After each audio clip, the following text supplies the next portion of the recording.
Super gene 2 विकास। अध्याय 51 बंदूक भेदभाव नहीं करती।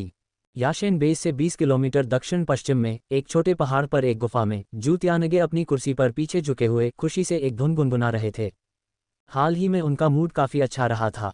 जू परिवार की युवा पीढ़ी के बीच एक अलग पहचान के रूप में वह मिश्र धातु स्तर पर आगे बढ़ने वाले पहले व्यक्ति थे और उन्हें परिवार से महत्वपूर्ण जिम्मेदारियां मिली थीं। भविष्य में उनके लिए जू परिवार का कर्णधार बनने का मौका भी मिल सकता है। कुछ दिन पहले उन्होंने एक उत्परिवर्ती अंडा खोजा था और हालांकि इसे सबसे पहले लिन परिवार के एक व्यापारी काफिले ने छीन लिया था, लेकिन उन्होंने लिन परिवार के व्यापारी काफिले के मालिक लिन मियाओ को पकड़ लिया था। ये लगभग तय था कि उत्परिवर्ती अंडा अंत में उनके हाथों में आ जाएगा। जू त्यानगे कोई मूर्ख नहीं था, वह लिन परिवार के व्यापारी काफिले की पृष्ठभूमि और संबंधों से अच्छी तरह वाकिफ था। डार्कबर्ड बेस के तीनों परिवारों के लू परिवार के साथ अच्छे संबंध थे, जिनके वहां कई लेन देन थे। जू परिवार हमेशा से ही इसमें शामिल होना चाहता था, लेकिन उसे कोई अवसर नहीं मिला। इसके अलावा जू त्यानगे ने सुना था कि लिन जोंगजेंग और लिन जियांगडोंग, लिन परिवार के असली ताकतवर, लगभग 2 महीनों में बेस पर वापस नहीं आए थे और वे शायद बहुत मुश्किल में थे। बेशक भले ही लिन जोंगजेंग और लिन जियांगडोंग आसपास हों, जू त्यानगे को इसकी परवाह नहीं होगी। डार्कबर्ड बेस के लिन परिवार की तुलना उनके अपने जू परिवार से कैसे की जा सकती है। भले ही लिन जोंगजेंग और लिन जियांगडोंग एक साथ आ जाएं, फिर भी वह म्यूटेंट एग का दावा करेगा। म्यूटेंट एग के साथ जू परिवार के युवाओं में से कौन उसका मुकाबला कर सकता है। उसने सुना था कि लिन भाई वफादारी को बहुत महत्व देते हैं और निश्चित रूप से लिन मियाओ की सुरक्षा को नज़रअंदाज नहीं करेंगे, इसलिए म्यूटेंट एग को वापस पाना लगभग तय था। बॉस, लिन परिवार के एल्डरलेई लोगों को वापस ले आए हैं, लुकआउट भाई रिपोर्ट करने के लिए वापस भागा। ये सुनकर जू त्यानगे की आंखें चमक उठीं, लेकिन उसने फिर भी अपने दिल में उत्साह को दबाते हुए पूछा, कितने लोग आए थे। एल्डरलेई सहित कुल 3 लोग, भाई ने जवाब दिया। 3 लोग, तो ये लिन जियांगडोंग और लिन जोंगजेंग ही होंगे जो आए हैं। ऐसा लगता है कि अफवाहें विश्वसनीय नहीं हैं, वे आखिरकार गायब नहीं हुए हैं। मैंने सुना है कि उन दोनों के पास कुछ हुनर है, इसलिए हमें उनके साथ व्यवहार करते समय सावधान रहने की जरूरत है, जू त्यानगे ने सोच समझकर कहा। बॉस, वह आदमी खुद को लिन शेन कहता है और दूसरा व्यक्ति उसका रक्षक है, भाई ने जल्दी से कहा। लिन शेन कौन है? जू त्यानगे ने हैरान होकर कहा, उसने ये नाम पहले कभी नहीं सुना था। लिन शेन लिन परिवार का 5वां बेटा है, परिवार में सबसे छोटा जो पारिवारिक व्यवसाय में शामिल नहीं हुआ है और 20 साल से अधिक उम्र होने के बावजूद अभी भी बेस म्यूटेशन के बिना है। वह खाने पीने और मौज मस्ती करने के अलावा बिल्कुल बेकार है। उसके बगल में एक सफ़ेद बालों वाला बूढ़ा आदमी बोला, उसके चेहरे पर कोई झुर्रियां नहीं थीं। बड़े जो, आप इस व्यक्ति को जानते हैं? जू त्यानगे को आश्चर्य हुआ कि एल्डर जो जैसा crystal base powerhouse Lin Shen को जानता होगा। मैंने संयोग से उसके बारे में सुना है। जब लू परिवार से लुकिंग पहले डार्कबर्ड बेस गई थी तो उसने कुछ समय के लिए उसके साथ डेटिंग की थी, लेकिन उसके लौटने के तुरंत बाद उनका ब्रेकअप हो गया, एल्डर जो ने कहा। तो ये वही है। एल्डर जो की बात सुनकर जू त्यानगे को याद आया और उसने हंसते हुए कहा, इतना महत्वपूर्ण मामला और लिन परिवार उसे इससे निपटने के लिए भेजता है। ऐसा लगता है कि लिन जियांगडोंग और लिन जोंगजेंग वास्तव में गायब हैं।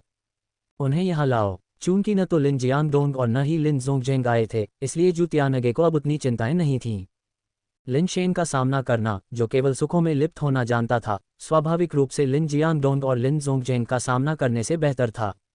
पहाड़ की तलहटी में लेई ने गंभीर चेहरे के साथ कहा, लिन शेन, तुम वास्तव में क्या करने की योजना बना रही हो? अब हमारे पास म्यूटेंट एग नहीं है, क्या वहां जाना मौत को आमंत्रित करना नहीं है? हमें जू त्यानगे के आने से पहले वापस लौट जाना चाहिए और एक दीर्घकालिक योजना के बारे में सोचना चाहिए। पहले तुम वापस जाओ, लिन शेन ने उदासीनता से कहा। ऐसा कैसे हो सकता है? लिन शेन, तुम मुझे क्या समझते हो? मैं तो बस एक बूढ़ा आदमी हूँ, मुझे मरने का डर नहीं है। मुझे चिंता है कि तुम मुसीबत में न पड़ जाओ। मैं नहीं जानता कि परिवार के मुखियाओं को ये कैसे समझाऊं, लेई ने आह भरी। इससे पहले कि लिन शेन कुछ और कह पाती, पहाड़ से कोई चिल्लाया, लिन शेन, हमारे बॉस ने तुम्हें बातचीत के लिए आमंत्रित किया है। बिना किसी हिचकिचाहट के लिन शेन पहाड़ पर चढ़ गया, वेई वुफू उसके पीछे पीछे चल रहा था। लेई ने खुद से कहा, भगवान हमारी रक्षा करे, उम्मीद है कि कुछ भी गलत न हो। तीनों पहाड़ की पगडंडी पर चढ़ गए, दोनों तरफ कई म्यूटेटर देख रहे थे। जैसे ही वे गुफा में दाखिल हुए, उन्होंने देखा कि जू त्यानगे एक डाकू सरदार की तरह एक कुर्सी पर आत्मविश्वास से बैठा हुआ था। उसके पीछे एल्डर जो खड़ा था, जिसके बाल सफ़ेद थे। उन्हें बांध दो, जू त्यानगे ने अपने ऊंचे स्थान से आदेश दिया, लिन शेन को ठंडी निगाहों से देखते हुए। उसने सोचा कि लिन शेन जैसा आश्रय प्राप्त बच्चा, जिसने कभी दुनिया को नहीं देखा था, उसे आसानी से डराया और बहकाया जा सकता है, इसलिए उसका पहला कदम उसे डराना था। आखिरकार वे तीनों ही थे और एल्डर जो परिवार द्वारा नियुक्त क्रिस्टल बेस रक्षक के साथ जू तियानगे को डर नहीं था कि वे आकाश को उल्टा कर सकते हैं। उसके आदेश पर उसके कई आदमी आगे बढ़े, लिन शेन और उसके साथियों को पकड़ने की कोशिश की। एक चीख ने सभी को चौंका दिया, क्योंकि आगे बढ़ रहे म्यूटेटर का सिर वेई वुफू ने अपने अलॉय ब्लेड के एक तेज वार से काट दिया। शरीर नीचे गिर गया जबकि ब्लेड से अभी भी खून टपक रहा था। उसकी क्रिस्टल बेस टैंक तलवार उस ग्रह पर खो गई थी और लिन शेन के पास उसे एक नई तलवार देने का कोई साधन नहीं था, इसलिए उसे अभी के लिए एक अलॉय ब्लेड से काम चलाना पड़ा। जू तियानगे क्षण भर के लिए चकित रह गया। उसने यह अनुमान नहीं लगाया था कि इन परिस्थितियों में लिन शेन और उसके आदमी हमला करने की हिम्मत करेंगे और उस पर किसी का सिर काट देंगे। क्या वे लापरवाह थे या सिर्फ मूर्ख? क्या उन्हें एहसास नहीं था कि लिन परिवार के कारवां के सदस्य उनके कब्जे में थे? लेई भी अचंभित था। उसे उम्मीद नहीं थी कि लिन शेन द्वारा लाया गया गार्ड, जो पूरे रास्ते चुप रहा था, अपनी तलवार खींचेगा और बिना कुछ कहे मार देगा। क्या यह मौत की तलाश नहीं थी? तुम मौत को आमंत्रित कर रहे हो, जू तियानगे ने गुस्से में कहा। जिस क्षण वह खड़ा हुआ, उसका शरीर एक मिश्र धातु के कवच से घिरा हुआ था। जू परिवार के म्यूटेटर भी अपने हथियार लहराते हुए बेस म्यूटेशन से गुजरे। गलतफहमी, यह एक गलतफहमी है, लिन शेन ने शुरू किया। तुमने एक आदमी को मार दिया है, कोई गलतफहमी कैसे हो सकती है? जू तियानगे ने गुस्से से पूछा, उसकी आंखें गुस्से से भरी हुई थीं। मेरा भाई यहाँ है, वह सामाजिक रूप से चिंतित है। बहुत से अजनबी उसके पास आते हैं और उसे छूते हैं, जिससे वह असहज हो जाता है। उसे कुछ करना ही था, लिन शेन ने गंभीरता से समझाया। तुम इसे सामाजिक चिंता कहते हो? मेरे पास एक बैल की हिम्मत है, बस उन्हें मार डालो, जू तियानगे ने दांत पीसते हुए कहा। हिलना मत, म्यूटेटर। अपनी बेस म्यूटेट शक्तियों का इस्तेमाल करते हुए और अपने हथियार तैयार करते हुए लिन शेन की तिकड़ी को दंडित करने के लिए कूदने वाले थे, लेकिन लिन शेन की आज्ञाकारी चीख ने उन्हें रोक दिया। लिन शेन ने अपने हाथ में एक रिवॉल्वर पकड़ी, जिसकी बैरल जू तियानगे की ओर इशारा करती है, और कहा, बेहतर होगा कि तुम कोई जल्दबाजी न करो, वरना मेरी बंदूक भेदभाव नहीं करेगी। कुछ देर की खामोशी के बाद कमरे में हंसी की लहर दौड़ गई, यहाँ तक कि जू तियानगे भी, जिसने हंसने के बाद अपने दिल की ओर इशारा किया और अशुभ रूप से बोला, चलो यहाँ निशाना लगाओ। अगर तुम मेरे एक बाल को भी नुकसान पहुंचा सकते हो तो तुम तब से मेरा उपनाम ले सकते हो। जू तियानगे ने पेट कैप्सूल पिस्तौल को नहीं पहचाना और सोचा कि यह लिन शेन के हाथ में एक साधारण रिवॉल्वर है। भले ही गोलियां कवच भेदी हों, लेकिन वे उसके मिश्र धातु कवच को भेद नहीं पाएंगी। अन्य लोगों ने भी लिन शेन की हरकतों को मजाक समझा। एक मिश्र धातु स्तर के म्यूटेटर को एक पुरानी रिवॉल्वर से धमकाना क्या ये हास्यास्पद नहीं था? यहाँ तक कि लेई, जो कि उसके साथी थे, ने भी सोचा कि यह छोटा भाई लिन शेन बहुत ही अपमानजनक था। अंदर ही अंदर आहें भर रहा था, इस बात से अवगत था कि आज चीजें खराब होने की संभावना है। बड़े जोऊ ने लिन शेन को ठंडे दिमाग से देखा, जैसे कोई मूर्ख को प्रदर्शन करते हुए देखता है। न केवल हैंडगन से निकली गोलियां एलॉय म्यूटेटर को नुकसान नहीं पहुंचाएंगी, बल्कि अगर वे ऐसा कर भी सकती हैं तो क्रिस्टल बेस पावरहाउस के रूप में वह उन्हें आसानी से हवा से बाहर निकाल सकता है। धमाका, गोली की आवाज आए और सभी की हंसी के बीच लिन शेन ने वास्तव में ट्रिगर खींच दिया। अध्याय 52, मुझे भी सामाजिक चिंता है। लिन शेन ने बंदूक चलाई, लेकिन जिस व्यक्ति को उसने गोली मारी वह जू तियानगे नहीं था, बल्कि उसके बगल में खड़ा एल्डर जोल था। जू परिवार को लिन परिवार के बारे में सब पता था, ठीक वैसे ही जैसे लिन परिवार को जू परिवार के बारे में सब पता था। लिन शेन के आने से पहले ही उसने जू तियानगे की विस्तृत प्रोफाइल की समीक्षा कर ली थी। जू परिवार की युवा पीढ़ी की सबसे बेहतरीन प्रतिभा, 20 साल की उम्र भी नहीं और पहले से ही एक अलॉय लेवल म्यूटेटर। जू परिवार द्वारा प्रदान किए गए प्रचुर संसाधनों के अलावा वह एक बहुत मेहनती व्यक्ति भी था, जिसके पास जू परिवार की अगली पीढ़ी का नया नेता बनने की बहुत संभावनाएं थीं। ऐसे परिवार की भविष्य की आशा के लिए जू परिवार निश्चित रूप से उसके चारों ओर शीर्ष पायदान के रक्षकों की व्यवस्था करेगा। तथ्य यह है कि एल्डर जोऊ के पास सफ़ेद बाल और युवा चेहरा जैसी ऐसी विशिष्ट विशेषताएं थीं, जो हमेशा जू तियानगे के साथ खड़े रहते थे। जब लिन शेन ने अपनी बंदूक निकाली तो सहज रूप से जू तियानगे की रक्षा की, और लिन शेन की सशस्त्र धमकी के प्रति उनका तिरस्कारपूर्ण रवैया। यदि लिन शेन यह नहीं बता सकते थे कि जू तियानगे की रक्षा करने वाला विशेषज्ञ कौन था, तो वह वास्तव में सुअर की तरह मूर्ख था। लिन शेन को गोली चलाते हुए और प्रतीत होता है कि चूक गया, थूथन उसकी ओर मुड़ गया। एल्डर जोऊ की आंखों में उपहास गहरा गया। यदि यह एक म्यूटेटर का हमला होता तो वह पहले क्रिस्टल आधारित कारपेस से खुद को बचाने के लिए अपनी बेस म्यूटेशन शक्तियों का उपयोग करता, लेकिन उसके लिए एक बंदूक कुछ भी नहीं बल्कि कबाड़ थी। ये संभवतः उसे कैसे नुकसान पहुंचा सकती थी? एक महान क्रिस्टल आधारित संस्करण। एल्डर जोऊ दिखावा करना चाहता था, अपने नंगे हाथों से हवा से गोली निकालने की योजना बना रहा था, ताकि जू तियानगे को जू परिवार के इस वफादार सेवक की ताकत दिखा सके। लेकिन जैसे ही बंदूक चली, एल्डर जो को अपनी आंखों के सामने केवल एक धुंधली सी स्थिति महसूस हुई और उसे प्रतिक्रिया करने का मौका नहीं मिला। फिर अचानक उसका दिमाग खाली हो गया। मैं कौन हूँ? मैं कहाँ हूँ? क्या हुआ? एल्डर जो के दिमाग में ये विचार कौंधने ही वाले थे कि वह पीछे की ओर गिर पड़ा, एक बोर्ड की तरह कठोर हो गया। उसके माथे के बीच में एक खूनी छेद था जिसमें से लाल और सफ़ेद पदार्थ निकल रहा था।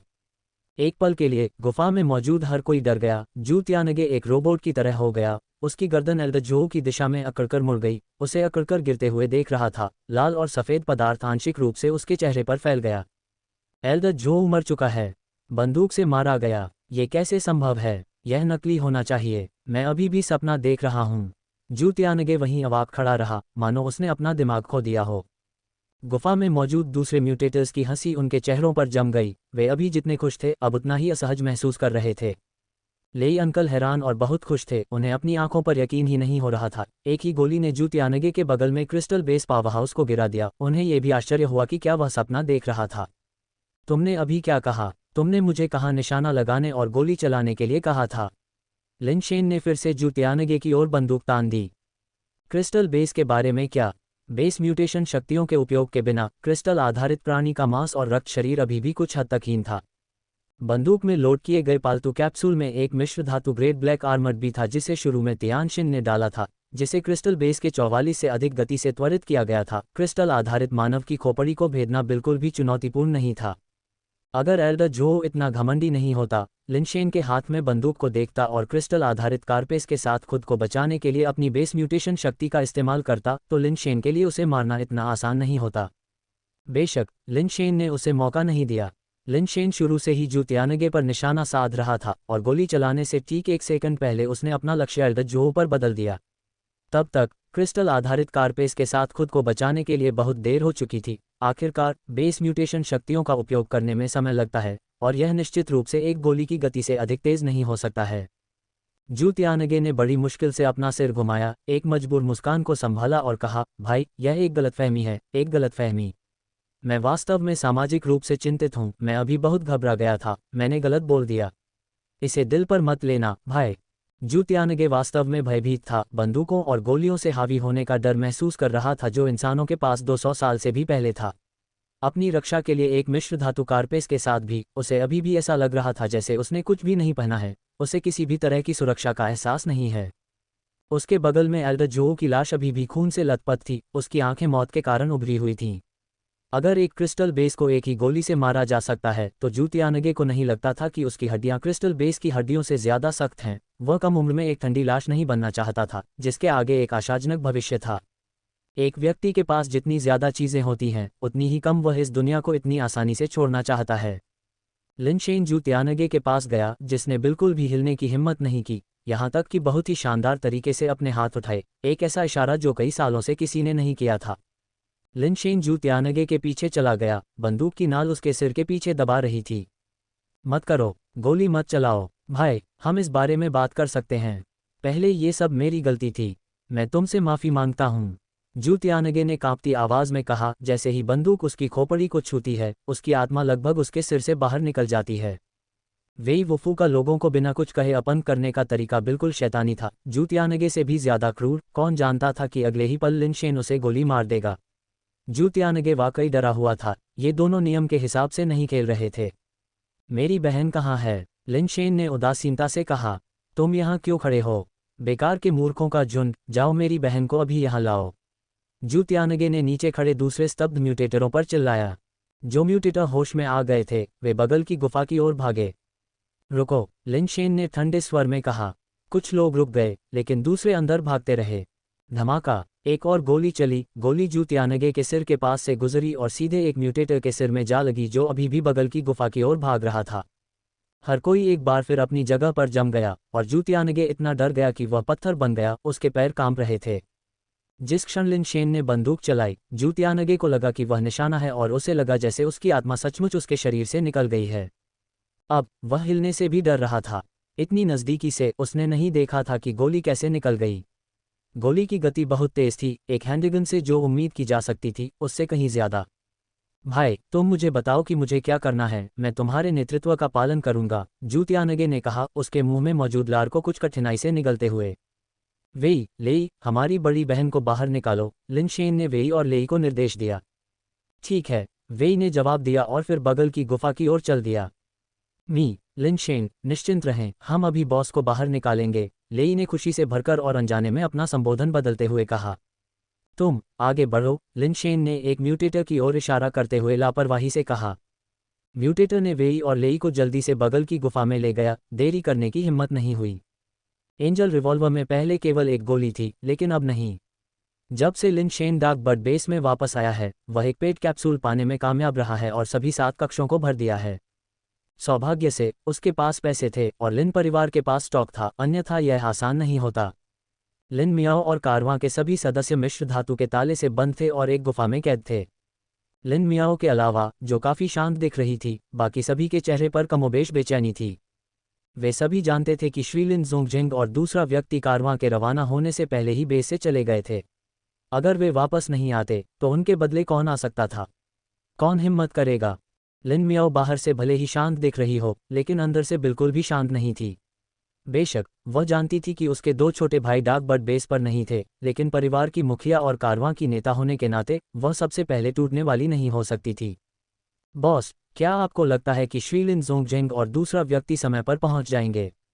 कारवां के युवा म्यूटेटर ने पूछा, पहले भी कई बार पूछने के बावजूद फिर से पूछने से खुद को रोक नहीं पाया। वे पहुंच जाएंगे, लिन मियाओ ने बिना किसी हिचकिचाहट के शांति से उत्तर दिया। युवक को कुछ हद तक भरोसा हुआ और वह दीवार से टिक गया, कुछ गहरी सांसें लीं। उसकी भावनाएं काफी हद तक शांत हो गई थीं। अचानक गुफा को अवरुद्ध करने वाला पत्थर का दरवाजा खोला गया और 3 लोग अंदर चले गए। बॉस, आपने कष्ट सहा है, हम आपको बचाने के लिए यहाँ हैं। लेई ने लिन मियाओ को बंद करके जमीन पर बैठे देखा और तुरंत कृतज्ञता से आंसू बहाए और दौड़कर वहां पहुंच गया। लिन मियाओ को पहले कभी इस तरह से कष्ट कब सहना पड़ा था? लेई को देखकर लोगों में आश्चर्य और खुशी दोनों की लहर दौड़ गई। लिन मियाओ का दिल खुशी से उछल पड़ा, फिर भी उसने शांति से पूछा, क्या मेरा तीसरा या चौथा भाई आया? बॉस, उनमें से कोई नहीं है। लिन जोंगजिंग और दूसरा अभी तक बेस पर वापस नहीं लौटे हैं, लेई ने गार्ड से चाबियां लेते हुए कहा और लिन मियाओ पर लगी मिश्र धातु की बेड़ियों को खोलना शुरू किया। वे नहीं, फिर हमारे लिए म्यूटेंट एग कौन लाया? लिन मियाओ ने थोड़ा आश्चर्य से पूछा। कोई म्यूटेंट एग नहीं था। म्यूटेंट एग पहुंचाने वाले व्यक्ति को रास्ते में परेशानी का सामना करना पड़ा होगा और वह कभी बेस पर वापस नहीं आ पाया होगा, लेई ने कहा। तो फिर जू परिवार लोगों को क्यों रिहा करेगा? लिन मियाओ ने लेई को हैरान होकर देखा। अगर न तो उसका तीसरा और न ही चौथा भाई उपलब्ध था और न ही एक्सचेंज करने के लिए कोई म्यूटेंट एग था, तो जू त्यानगे ने उन्हें क्यों जाने दिया? कारवां के अन्य सदस्यों ने लेई की ओर देखा, लिन मियाओ की उलझन को साझा करते हुए। यह मिस्टर लिन शेन थे, लेई ने उत्साह से कहा। Mister Lin Shen? कौन मिस्टर लिन शेन? हर कोई क्षण भर के लिए भ्रमित हो गया, ये समझने में असमर्थ था कि लेई किसके बारे में बात कर रहा था। उनकी याद में लिन शेन हमेशा लाड़ प्यार में पला बड़ा था, जो केवल खाने पीने और मौज मस्ती में ही लगा रहता था। मेरा 5वां भाई आया, लिन मियाओ को सबसे पहले समझ में आया। वह लिन शेन के चरित्र को अच्छी तरह से जानती थी। लिन शेन का यहाँ आना कोई अजीब बात नहीं थी, जब घर पर कोई और जिम्मेदार नहीं था। उसे इस बात पर हैरानी थी कि लिन शेन बिना म्यूटेंट एग के जू परिवार को उन्हें रिहा करने के लिए कैसे राजी कर पाया, और लेई के व्यवहार और लिन शेन को जिस तरह से उसने संबोधित किया, उससे ऐसा लगा कि उसके छोटे भाई ने कुछ अविश्वसनीय किया होगा। मिस्टर लिन शेन, वह अद्भुत है, लेई ने शुरू किया। उसके शब्द उस समय की घटनाओं को बड़ा चढ़ाकर बताते हुए निकल रहे थे। सभी ने अविश्वास में सुना, ये समझ में नहीं आया कि लेई ने गलत बोला या उन्होंने गलत सुना। एक हैंडगन से क्रिस्टल बेस पावर हाउस की हत्या, क्या यह संभव है? आपको हमें यह बताना चाहिए कि क्या हुआ, न कि कोई पौराणिक कथा सुनाना चाहिए। अध्याय 53, 1000 लोगों के लिए एक शहर। यशेन बेस, जू परिवार का आंगन। तुम्हारा मतलब है, उसने तुम्हारे चेहरे पर थप्पड़ मारा, हमारे जू परिवार के क्रिस्टल बेस को मार डाला और फिर तुम्हारे साथ बेशर्मी से यशेन बेस में चला गया। एल्डर मिस्टर जू ने अपनी आंखें सिकोड़ लीं, जू त्यानगे को घूरते हुए, जिसका चेहरा सुअर के सिर की तरह सूजा हुआ था, और धीरे से बोला। हाँ, जू त्यानगे के चेहरे पर दर्द झुलस रहा था। हालांकि ये लिन शेन ने नहीं किया था, बल्कि जू त्यानगे ने लिन मियाओ से माफी मांगी थी और खुद को थप्पड़ मारा था। अगर ऐसा न होता तो जू त्यानगे को डर होता कि लिन शेन उसे चुप कराने के लिए उसे मार देगा और उसे वापस नहीं आने देगा। लेकिन एल्डर के सामने वह अभी भी अपना चेहरा बचाना चाहता था और यह कहने में शर्मिंदा था कि उसने खुद को थप्पड़ मारा था। जू त्यानगे को यह उम्मीद नहीं थी कि लिन शेन का उसे मारने का कोई इरादा नहीं था। न केवल उसने उसे नहीं मारा बल्कि वह उसके पीछे यशेन बेस तक गया, अपने साथ केवल वेई वुफू को लाया। लिन मियाओ और अन्य लोग लिन शेन की व्यवस्था के तहत पहले ही डाकबर्ड बेस लौट आए थे। ज़ियाओ त्यानगे, आपको क्या लगता है कि हमें इस मामले को कैसे संभालना चाहिए? एल्डर मिस्टर जू ने जू त्यानगे की ओर देखते हुए पूछा। जू त्यानगे तनाव में था, लेकिन उसके चेहरे पर कोई भाव नहीं था। सोचने के बाद उसने कहा, एल्डर, अगर यह मेरे ऊपर होता तो मुझे लगता है कि हमें लिन शेन को और परेशान नहीं करना चाहिए। न केवल हमें उसे परेशान नहीं करना चाहिए बल्कि हमें अपने बीच की किसी भी गलतफहमी को दूर करने की कोशिश भी करनी चाहिए, और यह सबसे अच्छा होगा कि हम उसके साथ किसी तरह का रिश्ता बना सकें। कैसा है? क्या आपको लगता है कि हमारे जू परिवार की ताकत लिन परिवार से कम है और वे आपका बदला नहीं ले सकते? एल्डर मिस्टर जू ने ठंडे चेहरे से कहा। जू त्यानगे ने जल्दी से कहा, बड़े, आप गलत समझ रहे हैं, हमारा जू परिवार निश्चित रूप से लिन परिवार से अधिक शक्तिशाली है। ऐसा कहने का मेरा कारण लिन परिवार की ताकत नहीं है, बल्कि उनके पीछे के लोगों की वजह से है। उनके पीछे के लोग? क्या आप लू परिवार की बात कर रहे हैं? क्या आपको लगता है कि हमारा जू परिवार लू परिवार से डरता है? बड़े श्री जू की आवाज़ ठंडी हो गई। ये देखकर जू त्यानगे ने खुद को संभाला और कहा, लिन परिवार के पीछे के लोग निश्चित रूप से लू परिवार नहीं हैं। लिन शेन के पास जो बंदूक है वह भी लू परिवार के पास नहीं हो सकती। आगे बढ़ो, बड़े श्री जू ने कहा, उनकी नज़र दमनकारी ढंग से जू त्यानगे पर टिकी हुई थी। जू त्यानगे ने आगे कहा, वह रिवॉल्वर बिल्कुल भी साधारण वस्तु नहीं है। हमारे जू परिवार के पास ऐसी कोई चीज़ नहीं है, और लू परिवार के पास भी शायद नहीं है। लिन परिवार के एक साधारण डाकबर्ड बेस के पास ऐसी चीज़ कैसे हो सकती है?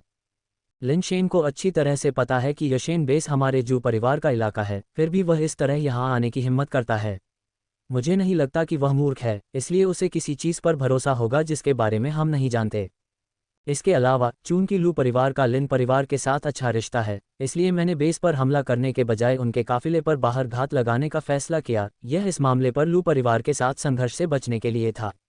अब जब लिन शेन बेस में घुस गया है, अगर हम उस पर हमला करने की कोशिश करते हैं तो डाकबर्ड बेस पर अपने व्यवसाय की खातिर लू परिवार चुपचाप नहीं बैठेगा। अब लू परिवार के साथ संघर्ष शुरू करना हमारे जू परिवार के हितों के अनुरूप नहीं होगा। मेरे बच्चे, तुम वाकई बड़े हो गए हो, एल्डर श्री जू ने सुनने के बाद कहा। उनके चेहरे पर झूठी ठंडक गायब हो गई, राहत की एक झलक दिखाई दी। तुम व्यक्तिगत सम्मान को अलग रख सकते हो और नफरत से अंधे नहीं हो सकते, यह अच्छा है। प्रासंगिक खुफिया जानकारी के बिना तुम सही निर्णय ले सकते हो, और यह और भी बेहतर है। हमारे जू परिवार का उत्तराधिकारी है। एल्डर, क्या आप कह रहे हैं कि आप उस बंदूक की उत्पत्ति जानते हैं? जू त्यानगे ने फिर से अपनी स्पष्टता और बुद्धिमत्ता दिखाए। वह एल्डर श्री जू की प्रशंसा के कुछ शब्दों से बहक नहीं गया, बल्कि इसके बजाय अंतर्निहित बिंदु को समझ गया। एल्डर श्री जू ने अपनी आंखों में अधिक स्वीकृति के साथ उसे देखा। वास्तव में मैंने पहले भी ऐसी बंदूक देखी है। सटीक रूप से कहें तो ये बंदूक नहीं है, बल्कि एक पेट कैप्सूल लॉन्चर है। ऐसी चीज़ इंसान के हाथों से नहीं बनाई जा सकती। मुझसे मत पूछो कि यह कहाँ से आती है, मैं भी नहीं जानता। तथ्य यह है कि लिन परिवार के पास ऐसी चीज़ हो सकती है, निस्संदेह ये दर्शाता है कि उनके पीछे लोग हैं और आपने इसका सही अनुमान लगाया है। कुछ देर रुकने के बाद एल्डर मिस्टर जू ने कहा, आपने क्या कहा कि लिन शेन के पीछे अजीबोगरीब बोलने वाले व्यक्ति का नाम क्या था? वेई वुफू। जू त्यानगे ने तुरंत जवाब दिया। वेई वुफू के बारे में उनकी धारणा काफ़ी गहरी थी। उनका उपनाम वेई है, इसलिए कोई गलती नहीं लगती। 1000 लोगों का शहर, हर 100 साल में एक वेई। वेई वुफू का वेई शायद वही वेई है, एल्डर मिस्टर जू ने कहा। उनकी आंखें अटकलों से चमक रही थीं। मुझे उम्मीद नहीं थी कि वेई परिवार का कोई व्यक्ति लिन परिवार के साथ शामिल होगा, चाहे संयोग से या किसी एजेंडे के साथ। एल्डर मिस्टर जू, आप कह रहे हैं कि वेई वुफू त्यानचेन के वेई परिवार से है? ये सुनकर जू त्यानगे का चेहरा थोड़ा बदल गया, चिंता की मुद्रा में। त्यानचेन का वेई परिवार भले ही हजारों मील दूर था, फिर भी उसकी बहुत ही शानदार प्रतिष्ठा थी, इतनी जोरदार कि लगभग बहरा कर देने वाली। त्यानचेन के आसपास बेस म्यूटेशन जोन बहुत सारे थे, और बेस म्यूटेशन की शुरुआत से ही उन्हें बेस वेरिएंट जीवों के हमलों की लहर के बाद लहर का सामना करना पड़ा था। त्यानचेन का वेई परिवार, जिसमें शुरू में 1000 से ज़्यादा सदस्य थे, ने 200 से ज़्यादा सालों तक शहर की रक्षा की। वेई उपनाम के अनगिनत सदस्य ये सुनिश्चित करने के लिए मर गए कि शहर गिर न जाए, और त्यानचेन आज भी वेई के शासन में है। एक शहर के लिए 1000 लोग, हर सदी में एक वेई, यह मानवता की सबसे अटूट अग्रिम पंक्ति थी। यह कोई साधारण पालतू कैप्सूल लॉन्चर नहीं है, इसे केवल वेई परिवार जैसी जगह ही पा सकती है। एल्डर मिस्टर जू ने सोचा और कहा, वेई परिवार आखिरकार वेई परिवार है, वे अनुचित नहीं हैं। भले ही उनके पास अपनी योजनाएं हों, वे हमें किसी मृत अंत तक नहीं धकेलेंगे। जैसा तुमने कहा वैसा करो, लिन परिवार के साथ संबंध सुधारने की पूरी कोशिश करो। लिन शेन ने तुम्हें वास्तव में नुकसान नहीं पहुंचाया, जो पहले से ही बहुत कुछ कहता है। तुम इसे आगे बढ़ा सकते हो, अत्यधिक सतर्क होने की आवश्यकता नहीं है। मैं तियानचिंग में पूछताछ करने के लिए किसी को भेजूंगा और पुष्टि करूंगा कि वेई वुफू वास्तव में वेई परिवार का है या नहीं। एल्डर मिस्टर जू, निश्चिंत रहो, मैं इस मामले को सावधानी से संभालूंगा, जू तियानगे ने गंभीरता से कहा। इस समय लिन शेन और वेई वुफू योशेन बेस के बाजार में टहल रहे थे। लिन शेन ये देखने के लिए अपनी किस्मत आजमाना चाहता था कि क्या उसे योशेन बेस पर अग्नि बीज वाला बेस म्यूटेशन अंडा मिल सकता है। याशेन बेस का बाजार डार्कबर्ड बेस के बाजार से बहुत बड़ा था। डार्कबर्ड बेस में सिर्फ एक गली थी जिसमें बेस म्यूटेशन अंडे और पालतू जानवर बेचने वाली दुकानें थीं। याशेन बाजार डार्कबर्ड बेस की गली से बहुत बड़ा था, कम से कम 10 गुना बड़ा। बाजार के अंदर की सड़कें हर दिशा में एक दूसरे से मिलती थीं, हर जगह दुकानें थीं। बेस म्यूटेशन सामग्री, बेस म्यूटेशन अंडे, पालतू जानवर, साथ ही रिसाइक्लिंग व्यवसाय बेचने वाली दुकानें थीं। प्रत्येक श्रेणी का अपना क्षेत्र था और कोई भी एक क्षेत्र डार्कबर्ड बेस की सड़क से बहुत बड़ा था। उस खंड में आकर जहां बेस म्यूटेशन अंडे बेचे जाते थे, लिन शेन विविधता से चकित हो गया। ग्राउंड स्टॉल पर, दुकानों में और यहां तक कि कुछ हॉलवे मार्गों में भी लोग बेस म्यूटेशन अंडे बेच रहे थे। किस्में विविध थीं, बड़ी और छोटी, बहुरंगी। हर तरह का बेस म्यूटेशन अंडा उपलब्ध था और स्वाभाविक रूप से गुणवत्ता भी भिन्न थी। लिन शेन ने ज़्यादातर उन पर नज़र डाली, पहले बाहरी स्टॉल पर झांका और आग के बीज वाला कोई भी बेस म्यूटेशन अंडा नहीं देखा। अजीब बात है, इतने सारे बेस म्यूटेशन अंडों के साथ एक में भी आग का बीज नहीं है।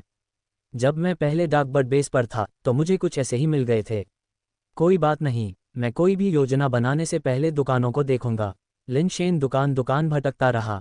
कई दुकानों पर जाने के बाद भी कोई फायर सीड न मिलने पर लिन शेन एक खास दिखने वाली दुकान के सामने झिझक गया और तुरंत अंदर नहीं गया। दुकान के साइन बोर्ड पर विद यू लिखा था, जो लू फैमिली की दुकानों में से एक थी। अतीत में लू किंग ने लू फैमिली के लोगों का अनुसरण करते हुए डार्कबर्ड बेस में विद यू की एक शाखा खोली थी। जब लिन शेन झिझक रहा था कि अंदर जाए या नहीं, तो उसने बस अंदर देखा और दुकान के प्रवेश द्वार के ठीक सामने अलमारियों पर बेस म्यूटेशन अंडे की कई पंक्तियां देखीं, जिनमें से एक मोटी मोज़ेक से ढकी हुई थी। अरे मिस्टर तियान, क्या तुम जानबूझकर मेरे साथ खिलवाड़ कर रहे हो? वे कहीं और नहीं मिल रहे हैं सिवाय यहाँ। क्या यह इतना नाटकीय होना चाहिए? लिन शेन कुछ अवाक था, लेकिन बिना किसी हिचकिचाहट के वह सीधे अंदर चला गया। कौन परवाह करता है कि पूर्व प्रेमी है या नहीं? ये सिर्फ पूर्व पत्नी के परिवार द्वारा संचालित एक स्टोर नहीं है, भले ही वह बेस म्यूटेशन अंडा पूर्व पत्नी द्वारा ही दिया गया हो। जब तक वे बेचने को तैयार हैं, वह खरीदने की हिम्मत करेगा। चेहरा ज्यादा मूल्यवान नहीं है, अग्निबीज सबसे महत्वपूर्ण है। अध्याय 54, सैन्य सलाहकार। लिन शेन ने ट्रैक सूट पहने एक लड़की को काउंटर के अंदर एक क्लर्क से बात करते देखा। संभवतः वह बेस म्यूटेशन एग्स खरीदने की तलाश में एक ग्राहक थी।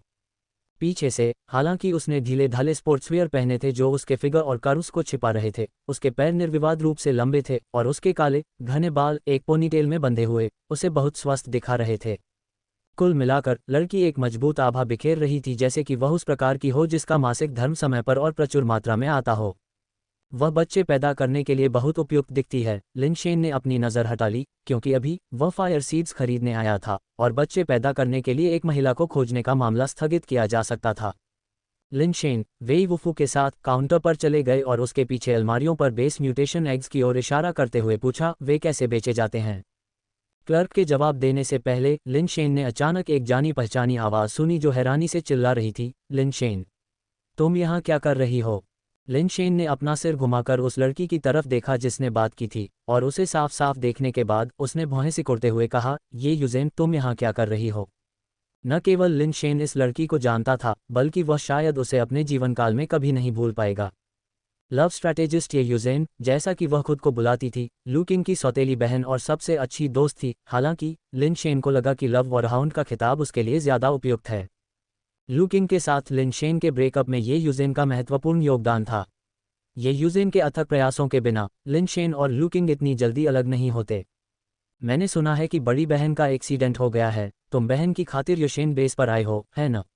ये यूजेन ने कहा, यह मेरा पारिवारिक मामला है, आपको चिंता करने की कोई ज़रूरत नहीं है, लिन शेन ने ठंडे स्वर में उत्तर दिया। फिर क्लर्क की ओर मुड़ा और पूछा, वे बेस म्यूटेशन अंडे कैसे बेचे जाते हैं?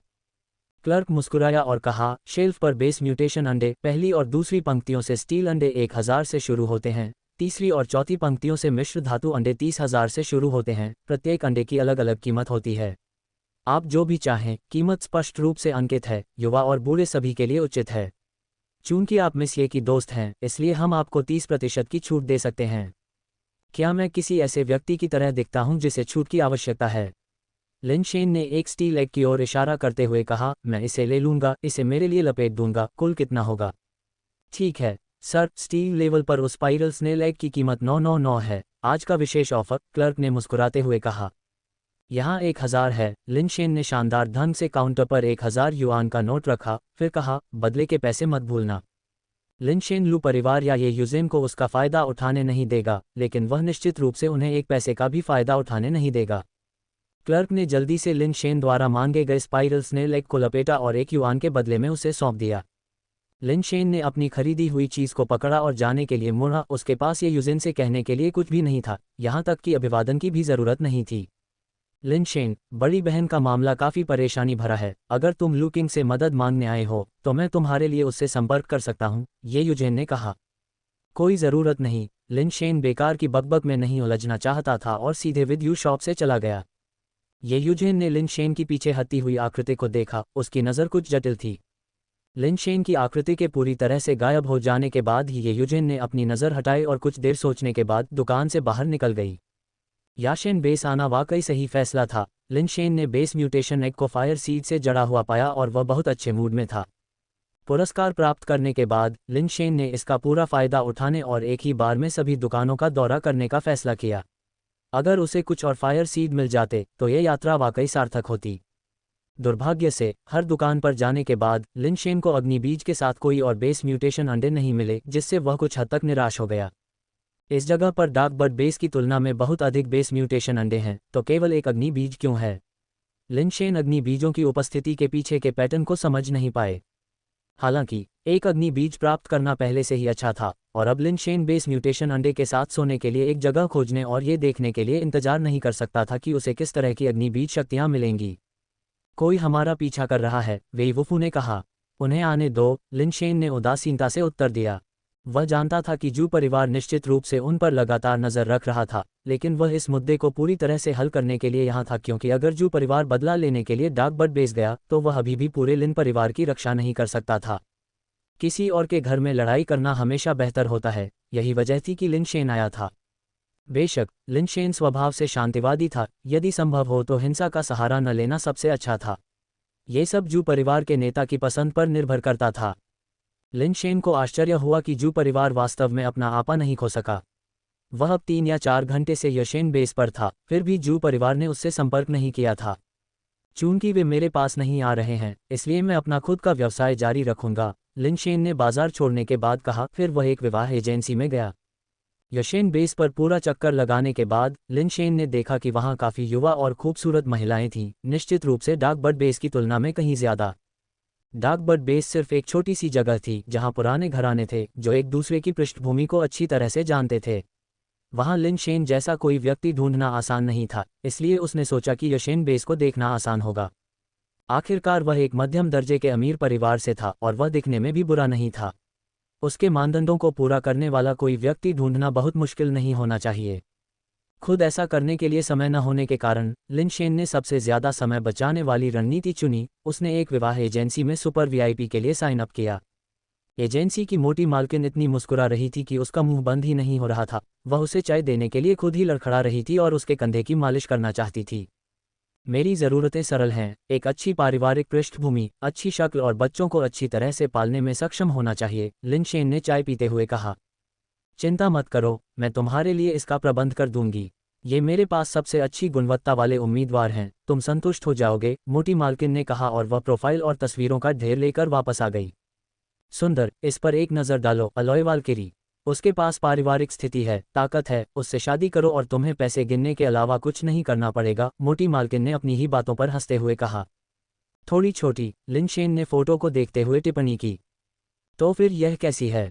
वह सिर्फ स्टील लेवल की हो सकती है, लेकिन वह सुंदर है, उसका व्यक्तित्व सौम्य है, वह बहुत आज्ञाकारी और अच्छा व्यवहार करती है। मालकिन ने बिना किसी हिचकिचाहट के दूसरी लड़की को चुन लिया। थोड़ी पतली, लिन शेन ने फोटो को देखा और भौहें सिकोड़ लीं। कोई बात नहीं, हमारे पास बहुत सी बेहतरीन लड़कियां हैं। इस लड़की के बारे में क्या? उसके पास लुक, फिगर, लेवल, करियर है। प्रोफाइल में ये क्यों लिखा है कि उसका एक बच्चा है?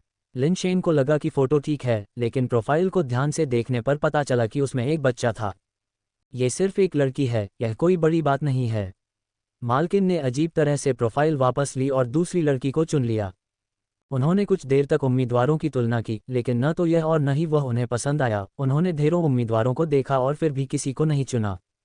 सुंदर, अब मैं समझ गई। मालकिन ने आश्चर्यजनक रूप से धैर्य रखा, किसी भी तरह की झुंझलाहट का संकेत नहीं दिखाया, बल्कि जानबूझकर मुस्कुराए।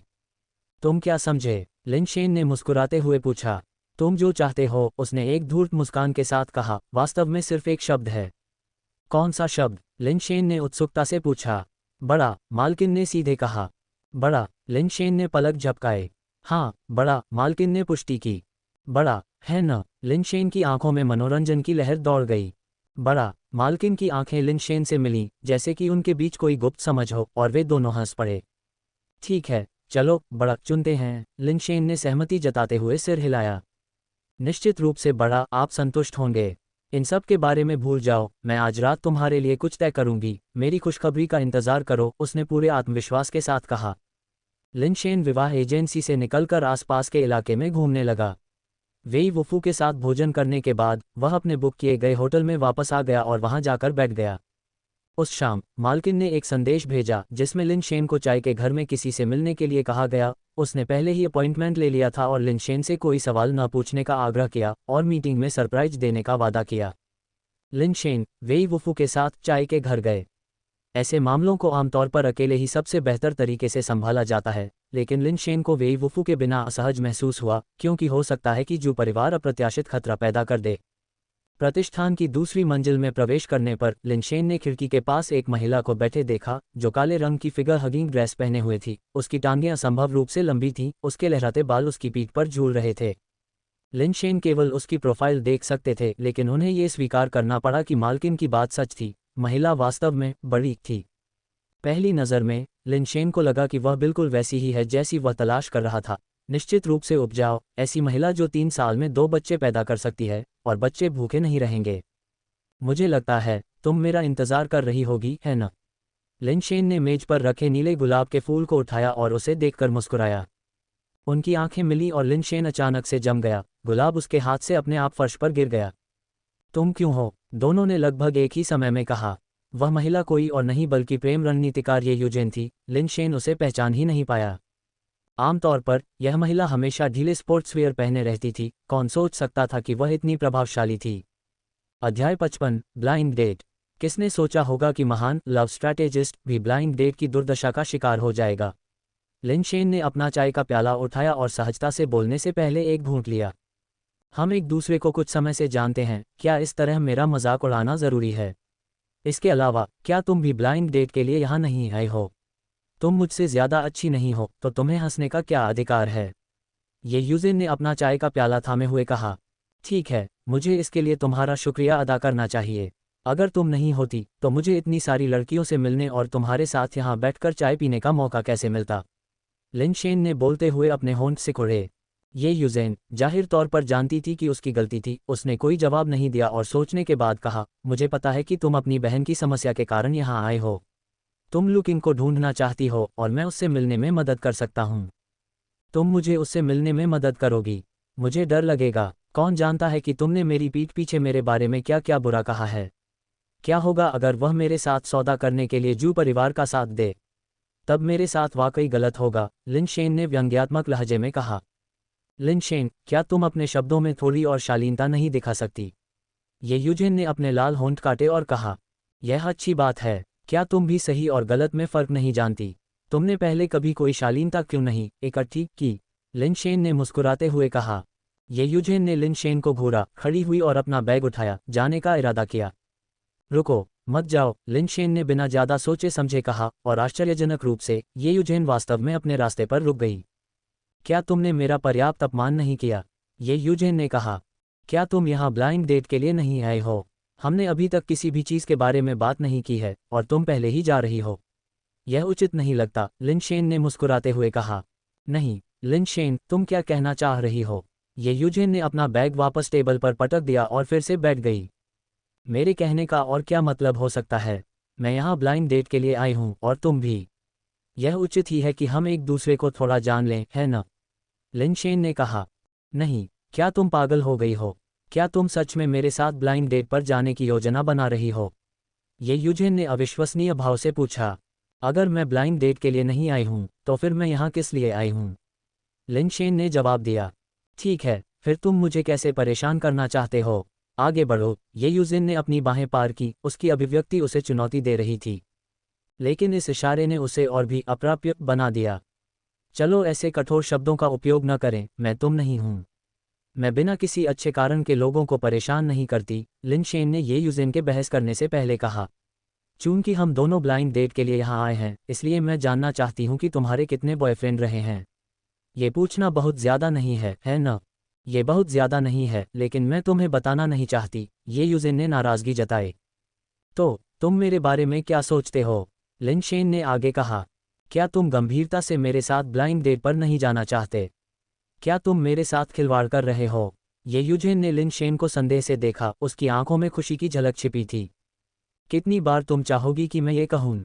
ठीक है, मैं इसे आखिरी बार कहूँगी। मैं यहाँ एक ब्लाइंड डेट के लिए आई हूँ, तुम मेरी अरेंज डेट हो और मैं बस एक सही ब्लाइंड डेट चाहती हूँ। क्या यह इतना गलत है? लिन शेन ने गंभीरता से कहा। ये यूजिन को देखकर जैसे वह बेचैन दिख रही हो, लिन शेन को अविश्वसनीय संतुष्टि महसूस हुई।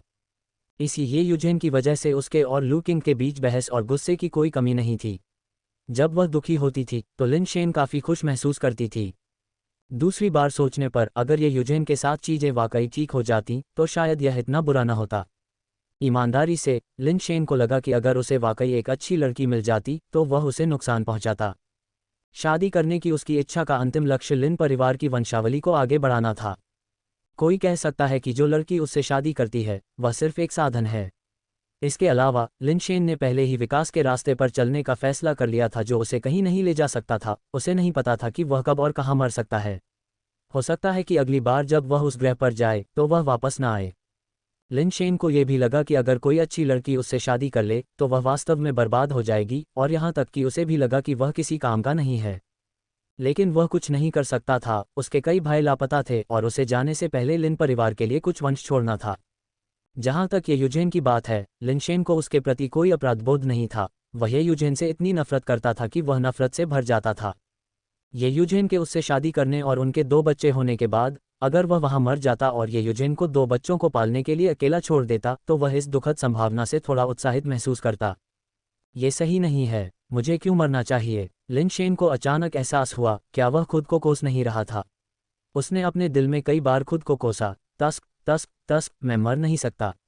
मैं उसे तब तक जन्म देने दूंगा जब तक वह थक न जाए। इसके अलावा जब फिगर और लुक की बात आती है तो ये यूजेन वास्तव में बिल्कुल भी बुरी नहीं है। मैंने पहले कभी कैसे नहीं देखा कि ये यूजेन इतनी शक्तिशाली थी। क्या ऐसा हो सकता है कि उसने कुछ काम करवाया हो? लिन शेन ने यही सोचा, हालांकि वह जानता था कि ये यूजेन ने संभवतः कोई काम नहीं करवाया होगा। अगर किसी के शरीर में फिल है तो म्यूटेटर बनना लगभग असंभव है। शरीर में मौजूद विदेशी पदार्थ बेस म्यूटेशन के दौरान गंभीर समस्याएं पैदा कर सकते हैं, जिससे संभवतः म्यूटेशन विफल हो सकता है या यहां तक कि मृत्यु भी हो सकती है। इसलिए आजकल शायद ही कोई प्लास्टिक सर्जरी करवाता हो।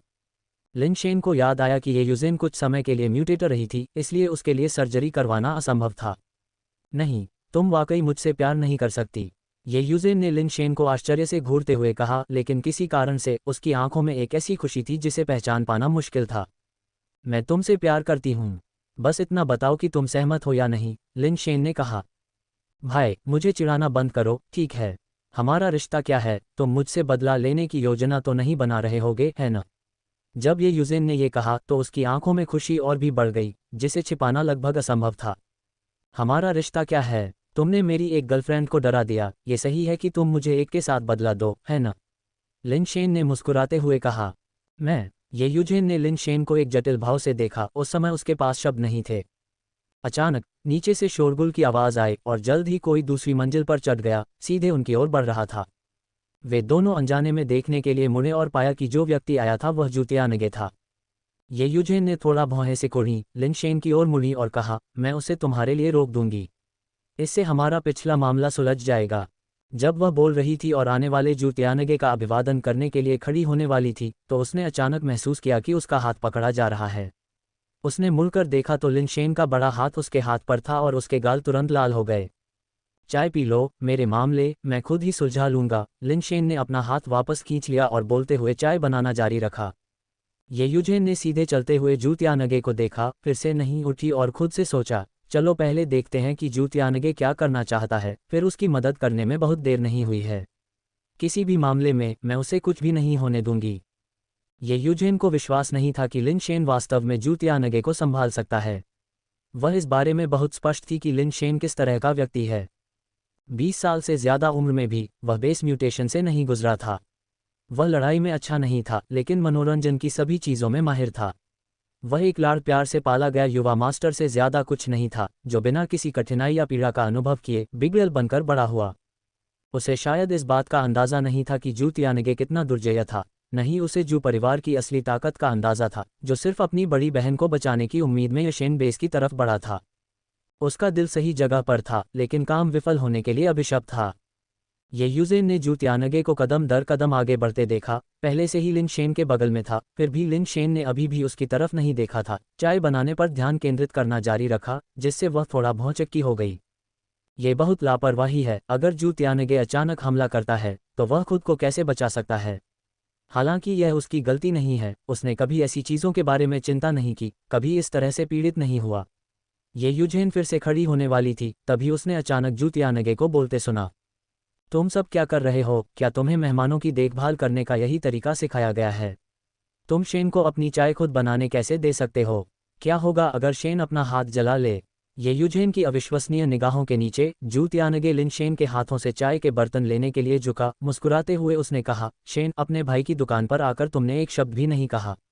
खुद चाय बनाना, क्या यह मेरे चेहरे पर तमाचा नहीं है? भाई, तुम अपना काम करो, अपने छोटे भाई को तुम्हारे लिए चाय बनाने दो।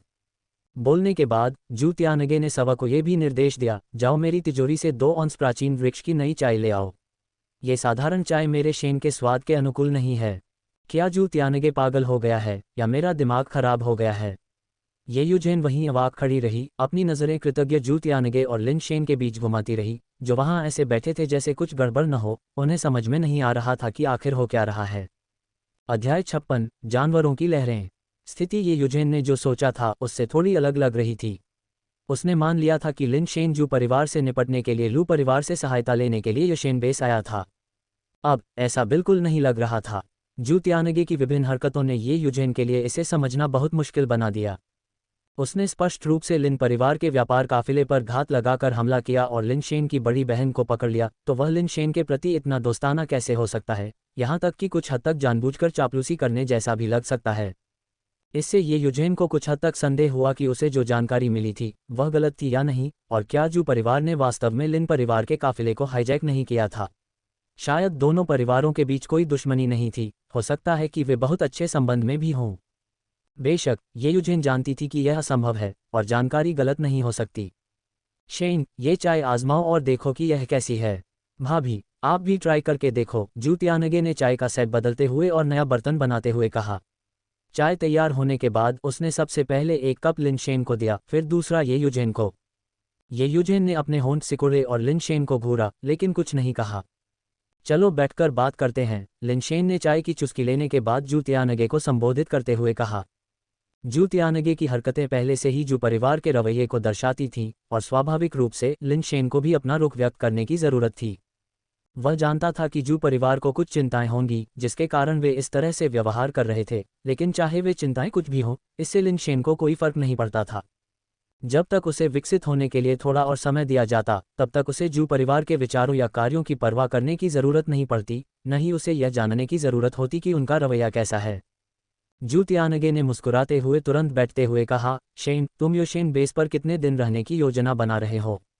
मैं अपना काम खत्म करने के बाद कुछ दिनों में वापस चला जाऊंगा, लिन शेन ने सहजता से जवाब दिया। अगर मेरा भाई तुम्हारी किसी भी तरह से मदद कर सकता है तो बस कह देना। मैं अन्य जगहों के बारे में नहीं बोल सकता, लेकिन यशेन बेस पर मेरा कुछ प्रभाव है, जू तियानगे ने जल्दी से कहा।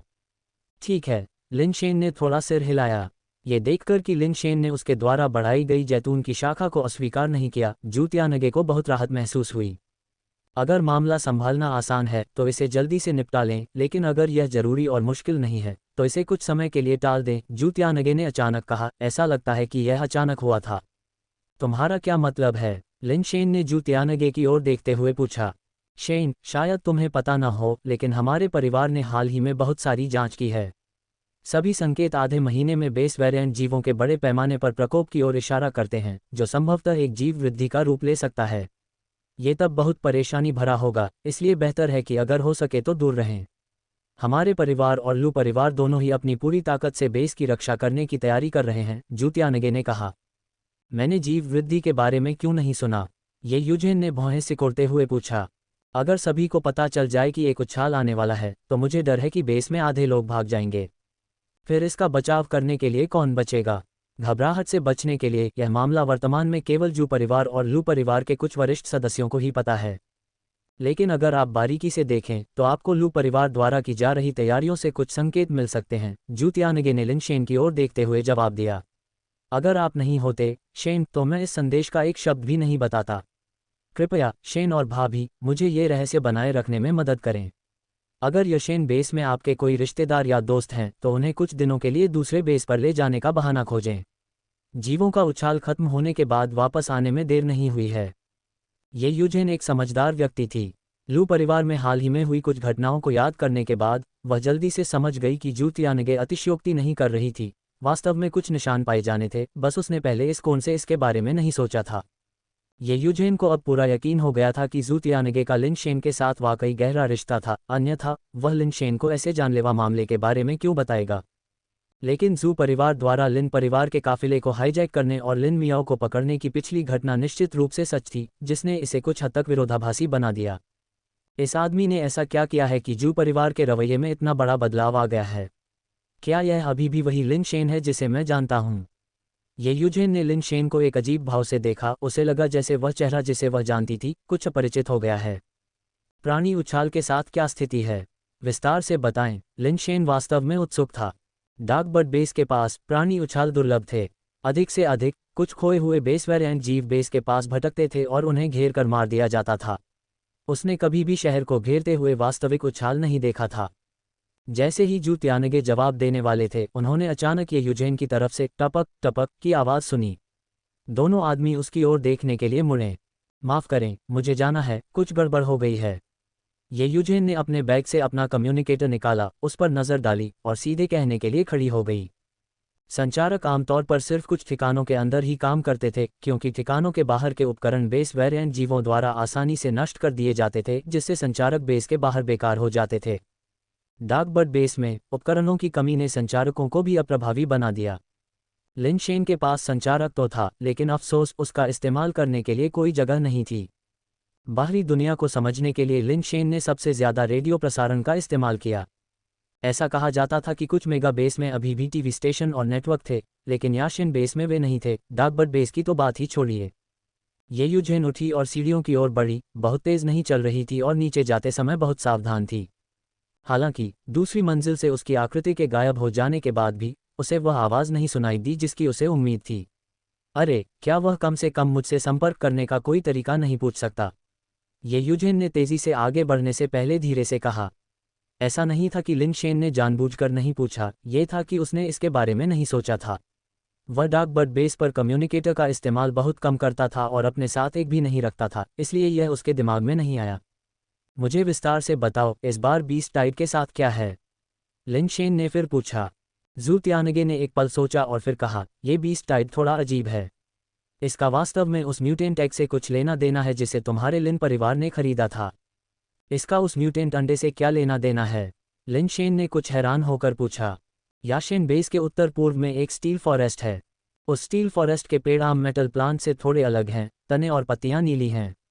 दूर से देखने पर नीले जंगल का एक विशाल विस्तार समुद्र जैसा दिखता है, इसलिए हम स्थानीय लोग इसे ब्लू ट्री सी कहते हैं। ब्लू ट्री सी बहुत विशाल है और हालांकि इसमें मूल रूप से कई प्रकार के बेस वेरिएंट जीव रहते थे, हाल ही में इसकी विविधता कम होती जा रही है। बेस वेरिएंट जीव की केवल एक प्रजाति ही अधिकाधिक संख्या में रह गई है, जू त्यानगे ने घटनाओं को विस्तार से बताया। चाय घर से निकलने के बाद ये यूजेन एक गली से नीचे चली गई, एक कोने में मुड़ी और एक दुकान में घुस गई। सवा के अभिवादन का इंतजार किए बिना वह सीधे एक निजी कमरे में चली गई। यूजेन, लिन शेन याशेन बेस पर है, तुमने मुझे क्यों नहीं बताया? जैसे ही ये यूजेन ने दरवाजे में प्रवेश किया, एक थोड़ी मोटी प्यारी सी लड़की ने उस पर कुछ हद तक नाराजगी से आरोप लगाया। तुम इतने लंबे समय से उससे अलग हो चुकी हो, तुम्हें बताने का क्या मतलब है? मुझे मत बताओ लू किंग कि तुम उसके साथ वापस आना चाहती हो। ये यूजेन ने अपना बैग कॉफ़ी टेबल पर रखा और लड़की के पास बैठ गई। कौन फिर से साथ आना चाहता है? मैंने अभी सुना कि वह हमारे परिवार की दुकान पर गया था और मुझे लगा कि शायद वह मुझसे मिलने आया है, लू किंग ने समझाया। तुम क्यों सोचती हो कि वह तुमसे मिलने आया है? ये यूजेन सोफे पर पीछे झुक गई, अपनी सेक्सी चिकनी टांगों को क्रॉस किया और लू किंग की ओर एक आधी मुस्कुराती नज़र से पूछा। लिन शेन की बड़ी बहन को जू परिवार ने अगवा कर लिया था और वह निश्चित रूप से उसकी वजह से यहाँ है। मुझसे विनती करने के अलावा वह और क्या कर सकता है? लू किंग ने मुंह बनाया। तुम उसकी मदद करना चाहती हो? ये यूजेन ने पूछा। यह उसके रवैये पर निर्भर करेगा। अगर वह मुझसे विनती करने आता है तो शायद मैं उसकी मदद करूं, लू किंग ने कहा। ये यूजेन ने मन ही मन सोचा, तुमसे विनती करूं? ऐसा कभी नहीं होने वाला। जिस लिन शेन को तुम जानते हो वह आज का लिन शेन नहीं है। मुझे लगता है कि उसे खुद ही इसे संभालना चाहिए, ये यूजेन ने जोर से कहा। खुद ही इसे संभालना? वह इसे कैसे संभाल सकता है? क्या मुझे नहीं पता कि वह कैसा है? वह हमेशा बिना किसी आकांक्षा के बस खाता पीता और मौज मस्ती करता है। एक मामा का बेटा, एक भाई का बेटा, उसे इसे हल करने के लिए क्या करना है? मैं तुम्हें बता दूं, मैं बस उसके मेरे पास आने का इंतजार कर रहा हूं, लू किंग ने झुंझलाहट के साथ कहा। फिर तुम इंतजार करते रहो, ये यूजेन अंदर ही अंदर हंसने से खुद को रोक नहीं पाए, लेकिन उसने कहा, हाँ ठीक है, बस उसके तुम्हारे सामने गिड़गिड़ाने का इंतजार करो। जब वह ऐसा करेगा तो हमें उससे माफ़ी भी मांगनी होगी। मैं भी यही सोच रही हूँ, लेकिन तुम उसे जानती हो, उसने कभी डार्क बड बेस नहीं छोड़ा और यहाँ की हर चीज़ से अनजान है। अगर वह मुझसे गिड़गिड़ाना चाहे तो शायद उसे दरवाज़ा भी न मिले। ऐसा क्यों न हो, अगली बार जब तुम उसे देखो, अगर वह मेरे बारे में पूछे तो उसे बता देना कि मैं यहाँ हूँ, लू किंग ने कहा।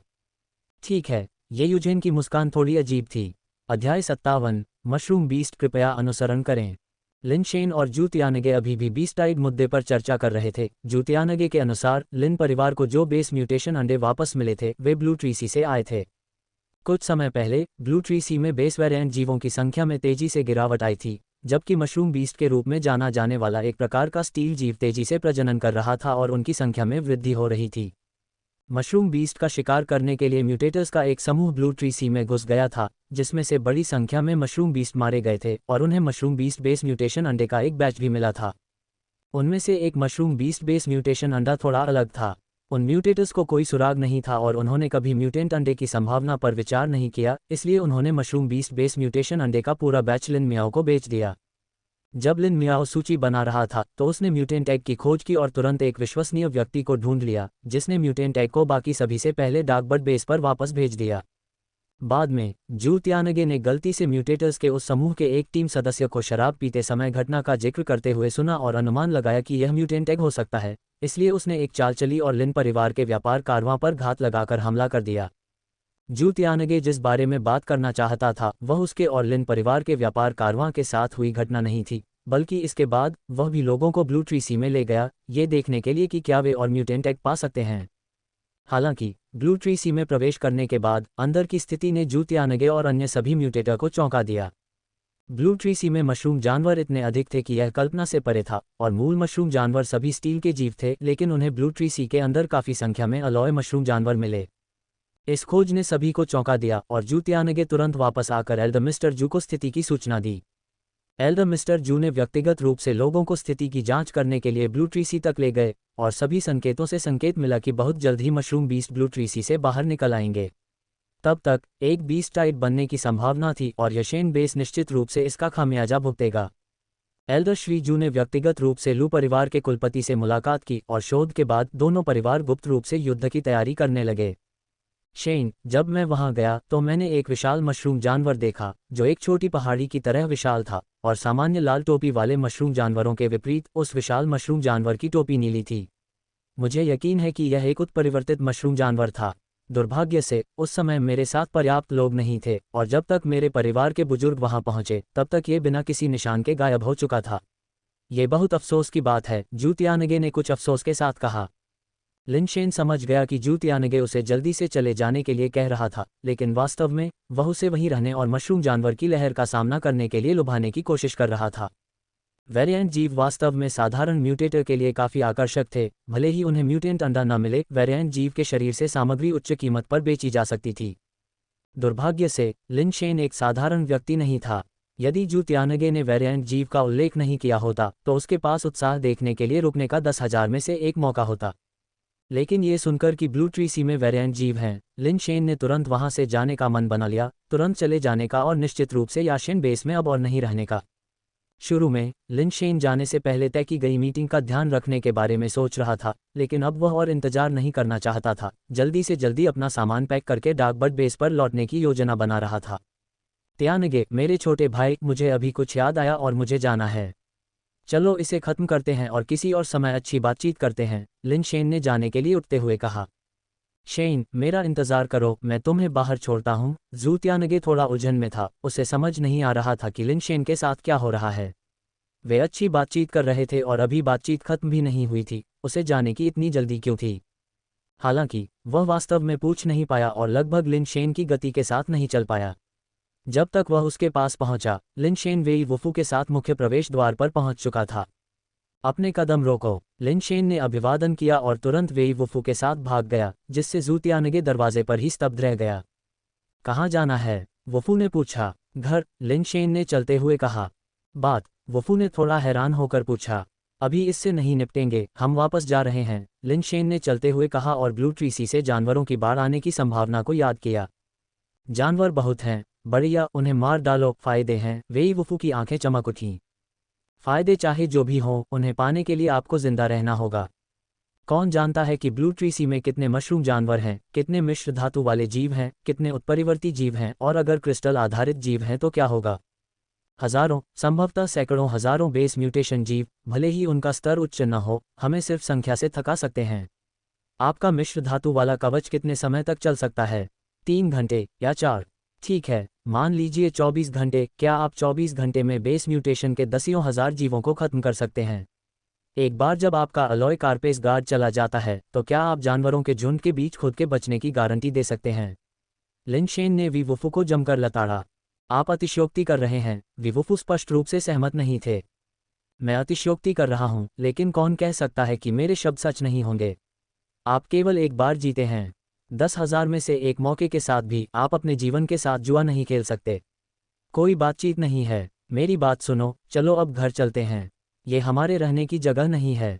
लिन परिवार के उत्तराधिकारी के आने से पहले मुझे अपने इस उपयोगी शरीर को संरक्षित करने और किसी भी जोखिम से बचने की जरूरत है। लिनशेन ने तुरंत वी वुफू को याशेन बेस से बाहर निकाला, उनके घोड़ों को बुलाया और बिना पीछे देखे चले गए। जू तियानगे खबर पाकर दंग रह गया, हैरान था कि लिनशेन क्यों चला गया। क्या मैंने जिस जानवर के झुंड का वर्णन किया था उसने उसे डरा नहीं दिया? उसके हाथ में बंदूक होने से वह आसानी से क्रिस्टल बेस प्राणियों को मार सकता है। डरने की क्या बात है? क्या ऐसा कुछ हो सकता है जो मैंने सही नहीं कहा? ऐसा नहीं हो सकता। मेरी कहानी काफ़ी आकर्षक थी, जिसमें उचित सेटअप, विकास, चरमोत्कर्ष और रहस्य था। यह आकर्षक था, वह कैसे ऐसे ही चला गया? क्या म्यूटेंट मशरूम जानवर का लालच काफ़ी मजबूत नहीं है? जू तियानगे ने अपना सिर खुजलाया, ये पता लगाने की कोशिश करते हुए कि उसके शब्द कहाँ गलत हो सकते हैं। वह लिनशेन को आकर्षित करना चाहता था और उसे जानवरों की लहर के दौरान मदद करना चाहता था, लेकिन लिनशेन ने उन्हें शुरू करते ही छोड़ दिया। लिनशेन ने उसी रास्ते से वापसी की, इस परेशानी भरी जगह को जल्दी से छोड़ने के लिए उत्सुक। सरपट भागते समय आगे चल रहे वेई वुफू ने अचानक अपने घोड़े की लगाम खींची, जिससे लिनशेन लगभग उससे टकरा गया। वेई, तुम अचानक क्यों रुक गए? लिनशेन ने मुश्किल से अपने घोड़े को रोका और अपने बगल में खड़े वेई वुफू से पूछा। बिना कुछ कहे वेई वुफू ने बस सड़क की ओर इशारा किया। जिस सड़क पर वे थे वह मूल रूप से एक काउंटी सड़क थी, अब उस पर कई तरह की जंगली घास उगाई थी। सड़क के बीच में डामर पथ के हल्के निशान थे, हालांकि यह इतना क्षतिग्रस्त हो गया था कि इसे पहचानना मुश्किल था। ये गड्ढों और असमान सतहों से भरा हुआ था। यह अभी भी प्रबंधनीय था क्योंकि व्यापारी कारवां अक्सर यहाँ से यात्रा करते थे। अगर वे नहीं होते तो सड़क पर जंगली घास और लताएं उगने में ज़्यादा समय नहीं लगता। सड़क के ठीक बीच में एक उल्टी काली कड़ाही जैसी चीज़ खड़ी थी, जो उन दोनों से लगभग 10 या 20 मीटर की दूरी पर थी। एक बेस वेरिएंट प्राणी। लिन शेन ने बोलते हुए वेई वुफू के पीछे अपनी सवारी को वापस खड़ा किया, बेस म्यूटेशन पावर का इस्तेमाल करके अपने पूरे शरीर को ढकने वाला एक कारापेस गार्ड बनाया और अपनी कमर से एंजल रिवॉल्वर निकाला। वेई वुफू ने थोड़ा सिर हिलाया, अपनी पीठ से एक अलॉय ब्लेड निकाला क्योंकि उसने भी अपनी बेस म्यूटेशन पावर का इस्तेमाल किया। शायद दो आदमियों के स्पष्ट हमलावर रुख के कारण ब्लैक वोक ने उनके इरादों को भांप लिया और बाएं और दाएं घूमना शुरू कर दिया। फिर एक धमाके के साथ यह जमीन से उछल गया। तभी लिन शेन को एहसास हुआ कि ब्लैक वोक बेस वेरिएंट प्राणी का एक हिस्सा था जो उसके सिर के ऊपर बैठी मशरूम कैप जैसा था। काले मशरूम कैप के नीचे कुछ ऐसा था जो टी रेक्स के चिबी संस्करण जैसा दिखता था, जो गहरे धातु के सोने से बना था, एक मूर्ति की तरह। कुल मिलाकर यह एक आधा मीटर लंबी चिबी डायनासोर धातु की मूर्ति जैसा दिखता था, जिसके ऊपर एक मशरूम कैप थी, एक छोटे शरीर के ऊपर एक बड़ा सिर, असंगत फिर भी किसी तरह एक अजीब तरह से मनमोहक सामंजस्य से भरा हुआ। क्या यह मशरूम बीस्ट है? लिन शेन ने थोड़ा भौहें सिकोड़ी।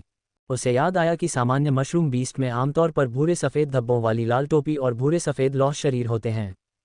भले ही यह म्यूटेंट मशरूम बीस्ट हो जिसका जिक्र ज़ू तियानगे ने किया था, इसकी टोपी नीली होनी चाहिए। फिर यह काली टोपी वाला जानवर कैसे दिखाई दिया? इसका सिर आम लाल टोपी वाले मशरूम बीस्ट जैसा ही है और इसकी आंखें भी काली हैं, बड़े काले रत्नों की तरह। अध्याय 58 रहस्यमय क्षमताएं। ये अगले कुछ दिन महत्वपूर्ण हैं, कृपया अनुसरण करते रहें। उत्परिवर्तन। वेई वुफू ने कहा। जब वह अपने माउंट से उछला तो उसने अपने मिश्र धातु ब्लेड को बिजली की गड़गड़ाहट के साथ ब्लैक कैप मशरूम बीस्ट पर गिराया। लिन शेन ने उसे नहीं रोका, लेकिन अपनी बंदूक की नली को ब्लैक कैप मशरूम बीस्ट पर मजबूती से निशाना बनाए रखा। ये स्पष्ट था कि ब्लैक कैप मशरूम बीस्ट एक उत्परिवर्तित मिश्र धातु था और किसी भी मिश्र धातु की तरह वेई वुफू में इस उत्परिवर्ती से लड़ने की ताकत थी, जिसके बारे में लिन शेन चिंतित नहीं थे। लिन शेन को इस बात की चिंता थी कि एक उत्परिवर्तित मशरूम बीस्ट यहाँ क्यों दिखाई देगा, क्योंकि यह ब्लू ट्रीसी का रास्ता नहीं था। इसके अलावा क्या आसपास कोई और मशरूम बीस्ट था? उसकी नज़र इधर उधर घूमी, लेकिन फिलहाल उसे कोई और मशरूम बीस्ट नज़र नहीं आया। वेई वुफू का ब्लेड पहले ही ब्लैक कैप्ड मशरूम बीस्ट के सिर के ऊपर पहुंच चुका था। अपने मोटे शरीर के कारण आश्चर्यजनक रूप से फुर्तीला, मशरूम बीस्ट ने अपने छोटे छोटे पैरों से जमीन को धक्का दिया और आश्चर्यजनक रूप से वेई वुफू के बिजली की तरह तेज वार को चकमा दिया। उसी समय उसने अपना शरीर घुमाया और उसकी गोल पूंछ वेई वुफू की कमर की ओर मुड़ी। ये बेस वेरिएंट प्राणियों के लिए अद्वितीय हमला करने का तरीका था, जिसे मनुष्य जन्मजात सीमाओं के कारण इस्तेमाल नहीं कर सकते थे। मनुष्यों से लड़ने के आदि म्यूटेटर ऐसे बेस वेरिएंट प्राणियों का सामना करते समय आसानी से एक बड़ा झटका खा सकते थे। स्पष्ट रूप से वेई वुफू युद्ध में एक अनुभवी म्यूटेटर था। जिस क्षण ब्लैक कैप्ड मशरूम बीस्ट ने अपनी पूंछ घुमाई, वेई वुफू ने तेजी से अपनी स्थिति बदली, उसके साथ मुड़ा और एक बार फिर मशरूम बीस्ट की गर्दन पर वार किया। ब्लैक कैप्ड मशरूम बीस्ट की घूमने की गति वेई वुफू की चाल से आगे नहीं बढ़ सकती थी। पूंछ जो भयंकर रूप से घूमती थी, हमेशा वेई वुफू से कुछ दूरी पर होती थी, लेकिन वेई वुफू का blade black capped mushroom beast की गर्दन को काटने वाला था। सुंदर चाल तकनीक, सुंदर ब्लेड तकनीक। लिन शेन मदद नहीं कर सका लेकिन चिल्लाया। जब वेई वुफू ने उसे ब्लेड तकनीक सिखाई तो उसने लिन शेन को बताया था कि चाल तकनीक और ब्लेड तकनीक एक साथ चलती हैं। एक अच्छी चाल तकनीक के बिना कोई ब्लेड तकनीक में महारत हासिल नहीं कर सकता। बिना चाल के केवल ब्लेड तकनीक पर ध्यान केंद्रित करना व्यर्थ है। दुर्भाग्य से लिन शेन की नज़दीकी मुकाबले में प्रतिभा औसत दर्जे की थी। इतने लंबे समय तक वेई वुफू के साथ प्रशिक्षण लेने के बावजूद वह केवल बुनियादी बातें ही सीख पाया था। जब लिन शेन ने सोचा कि वेई वुफू सफल होने वाला है, चाहे ये भ्रम हो या न हो, लिन शेन को लगा कि उसने ब्लैक कैप्ड मशरूम बीस्ट की आंखों में एक चालाक रोशनी देखी है। उसका चेहरा ऐसा लग रहा था जैसे कह रहा हो, तुम धोखा खा गए हो। अगले ही second black capped mushroom beast की घुमावदार हरकत अचानक रुक गई। वेई वुफू का सामना करने लगा। उसके मोटे पंजे ऊपर उठे और आश्चर्यजनक रूप से उतरते हुए अलॉय ब्लेड को पकड़ लिया। फिर अपने पंजे को घुमाते हुए अलॉय ब्लेड एक क्लिक के साथ दो टुकड़ों में टूट गया। बिना किसी हिचकिचाहट के ब्लैक कैप्ड मशरूम बीस्ट हवा में उछला। उसके मोटे पिछले पैरों ने बीच हवा में वेई वुफू पर किक की बौछार कर दी। अरे, यह मशरूम बीस्ट वास्तव में कुंग-फू जानता है। लिन शेन की आंखें लगभग बाहर निकल आईं, क्योंकि ब्लैक कैप्ड मशरूम बीस्ट की हरकतों की झड़ी ने उसके सिर की त्वचा को झंझना दिया। वेई वुफू ने अपने टूटे हुए ब्लेड के हैंडल को फेंक दिया और लगातार अपनी बाहों से हमला किया। ब्लैक कैप्ड मशरूम बीस्ट के धातु के मोटे पैरों से टकराया और धातु की खनकती आवाज़ों की एक श्रृंखला बनाई। प्रत्येक टक्कर के साथ वेई वुफू ने एक कदम पीछे हट लिया। जाहिर है कि उसकी बाहों की ताकत ब्लैक कैप्ड मशरूम बीस्ट के पैरों की ताकत के बराबर नहीं थी। आदमी और जानवर दोनों की ताकत मिश्र धातु स्तर के शिखर पर थी, शायद एक दूसरे से बहुत अलग नहीं थी। हालांकि एक निश्चित मात्रा में ताकत होने का मतलब यह नहीं है कि कोई हमेशा उस स्तर का बल लगा सकता है। वास्तव में वास्तविक युद्ध में 20 की ताकत होने का मतलब है कि सीमा 20 है। आमतौर पर कोई व्यक्ति केवल 10 से 1 दर्जन ताकत ही लगा सकता है जब तक कि उसे प्रशिक्षित न किया जाए, बल लगाने की एक विशिष्ट विधि का उपयोग न किया जाए और पहले से तैयार न हो, अन्यथा 20 की पूरी ताकत लगाना मुश्किल है। यहाँ तक कि वेई वुफू जैसे व्यक्ति के लिए जो शीर्ष स्तर के युद्ध कौशल और तकनीकों के साथ है, वह तेज गति वाली लड़ाई के बीच अपनी ताकत का केवल 70% ही उपयोग कर सकता है। ब्लैक कैप मशरूम बीस्ट के उतरने के बाद वह तेजी से फैल गया और अपनी पूंछ को एक स्वीपिंग लेग की तरह हिलाया, जो मानव युद्ध कौशल की एक तकनीक है। अपनी पूंछ को वेई वुफू के पैरों की ओर तेजी से हिलाया, जिससे लिन शेन अविश्वसनीय रूप से घबरा गया। ब्लैक कैप मशरूम बीस्ट के हमले के पैटर्न सहज रूप से प्रवाहित हुए, जिससे लिन शेन को निराशा हुई। उसका अपना युद्ध कौशल बेस वेरिएंट प्राणी जितना भी अच्छा नहीं था। अगर वह लड़ाई में होता, भले ही उसकी ताकत और गति बहुत अलग न हो, तो वह शायद ब्लैक कैप मशरूम बीस्ट द्वारा पहले ही गिरा दिया गया होता। वेई वुफू भावनाओं से रहित एक युद्ध मशीन की तरह लग रहा था। चाहे ब्लैक कैप मशरूम बीस्ट ने कितने भी आश्चर्यजनक हमले किए हों, कोई भी उसके हाव भाव में थोड़ा सा भी बदलाव नहीं ला सका। वेई वुफू तब भी परेशान करने वाला शांत और संयमित रहा, जब ब्लैक कैप मशरूम बीस्ट के पंजे उसकी पलकों को छूने से बमुश्किल चूक गए, जिससे वह पलकें झपकाने में असमर्थ हो गया। उसका शरीर तेजी से आगे बढ़ रहा था, उसकी हरकतें लगातार बदल रही थीं, फिर भी उसका हाव भाव एक समान रूप से भावशून्य था। वेई वुफू ने ब्लैक कैप मशरूम बीस्ट के हमले की लहरों से सबसे प्रभावी तरीके से बचाव किया। जैसे ही ब्लैक कैप मशरूम बीस्ट हवा में उछला और थोड़ी सी गलती की, वेई वुफू उसके नीचे कूद गया, उसकी पूंछ पकड़ ली और एक शक्तिशाली कंधे के साथ उसे जमीन पर जोर से पटक दिया। ब्लैक कैप मशरूम बीस्ट की पुतलियां सिकुड़ गईं और अगले ही सेकंड में वह अत्यधिक क्रोधित हो गया। उसके पैर वेई वुफू की ओर बेतहाशा लात मारने लगे। जिस क्षण वेई वुफू ने उसे छोड़ा और पीछे हट गया, ब्लैक कैप मशरूम बीस्ट का फ्लिप के साथ खड़ा होने में कामयाब रहा, फिर पीछे की ओर छलांग लगाई, जिससे वह और वेई वुफू के बीच कुछ दूरी बन गई। ब्लैक कैप मशरूम बीस्ट अपनी बड़ी काली मणि जैसी आंखों से वेई वुफू को घूर रहा था। उसका शरीर अत्यधिक क्रोध से बेकाबू होकर कांप रहा था। जैसे ही वेई वुफू ने एक बार फिर उस पर हमला किया, उसने अचानक देखा कि ब्लैक कैप मशरूम बीस्ट के सिर पर मशरूम की टोपी बल्ब की तरह चमक रही थी, जिससे एक धुंधली सफ़ेद रोशनी निकल रही थी। इस खोज ने वेई वुफू को वहीं रोक दिया और ब्लैक कैप मशरूम बीस्ट को करीब से देखने लगा। हालांकि वेई वुफू का नाम वुफू था, लेकिन वह कोई मूर्ख व्यक्ति नहीं था। जहाँ कुछ असामान्य है, वहाँ कोई राक्षस अवश्य होगा, वह देख रहा था। फिर भी ब्लैक कैप मशरूम बीस्ट ने उसे देखने का समय नहीं दिया, क्योंकि वह मशरूम कैप के साथ सीधे उस पर हमला कर रहा था। बेहद सतर्क होने के कारण वेई वुफू ने उसके सिर पर मुक्का नहीं मारा, बल्कि ब्लैक कैप मशरूम बीस्ट के हमले के प्रभाव से बचते हुए जल्दी से किनारे हट गया। ब्लैक कैप मशरूम बीस्ट अचानक रुक गया, उसका शरीर तेजी से नीचे गिरा। उसके बाद वेई वुफू की कमर पर एक भयंकर पूंछ का वार किया। सब कुछ बहुत तेजी से हुआ और वेई वुफू समय पर बच नहीं सका, केवल अपनी पिंडली से आने वाली पूंछ को रोकने के लिए एक पैर उठा सका। खटखट, जंगल में धातु के टकराने की आवाज गूंजी। वेई वुफू 2 कदम पीछे हट गया, ये देखकर चौंक गया कि जिस मिश्र धातु के कवच पर उसकी पिंडली ने ब्लैक कैप मशरूम बीस्ट से संपर्क किया था, वह तेजी से पीछे हट रहा था। वेई वुफू अभी भी अपनी मूल उत्परिवर्तन शक्तियों का उपयोग कर रहा था। उसका मिश्र धातु शरीर समाप्त नहीं हुआ था, फिर भी उसकी पिंडली पर धातु का कवच पीछे की ओर खिंच गया, जिससे उसके शरीर के चारों ओर सुरक्षात्मक मिश्र धातु कवच फिर से नहीं बन पाया। ये पीछे हट गया, टूटा या गिरा नहीं। उसकी पिंडली पर वह क्षेत्र ऐसा लग रहा था जैसे कि धातु के उस स्थान पर कोई प्राकृतिक दोष था जहां कभी धातु थी। ब्लैक कैप मशरूम बीस्ट ने बिना रुके अपने लगातार हमले जारी रखे और वेई वुफू जब भी संभव हुआ बच निकला या अन्यथा एक कठिन अवरोध के लिए खुद को तैयार किया। अजीब बात यह है कि जहां भी उसका शरीर ब्लैक कैप मशरूम बीस्ट के संपर्क में आया, धातु का कवच बिना किसी निशान के गायब हो गया, जिसे फिर से वापस बुलाना असंभव था। ये किस तरह की शक्ति है? लिन शेन ने सोचा। उसे एहसास हुआ कि वह अब और लड़ाई नहीं देख सकता था। उसने ब्लैक कैप मशरूम बीस्ट पर निशाना साधा और ट्रिगर खींच दिया। ब्लैक आर्मर्ड बी से रूपांतरित पालतू कैप्सूल एक गोली की तरह बाहर निकला और ब्लैक कैप मशरूम बीस्ट की सफ़ेद रोशनी उत्सर्जित करने वाली मशरूम कैप को अविश्वसनीय गति से मारा। क्लैंग, मध्य हवा में ब्लैक आर्मर्ड बी, जो पहले से ही लड़ाकू रूप में थी, अपनी पूंछ आगे और सिर पीछे करके और क्रिस्टल बेस से ज्यादा गति से उसके डंक ने बल्ब जैसी मशरूम कैप पर जोर से प्रहार किया। लिन शेन ने अनुमान लगाया कि यह ब्लैक कैप मशरूम बीस्ट की चमत्कारी शक्तियों की कुंजी थी। अगर वह इसकी मशरूम कैप को नष्ट कर सकता है, तो शायद यह इसकी रहस्यमय क्षमता को तोड़ देगा। अध्याय 59, the beast horde.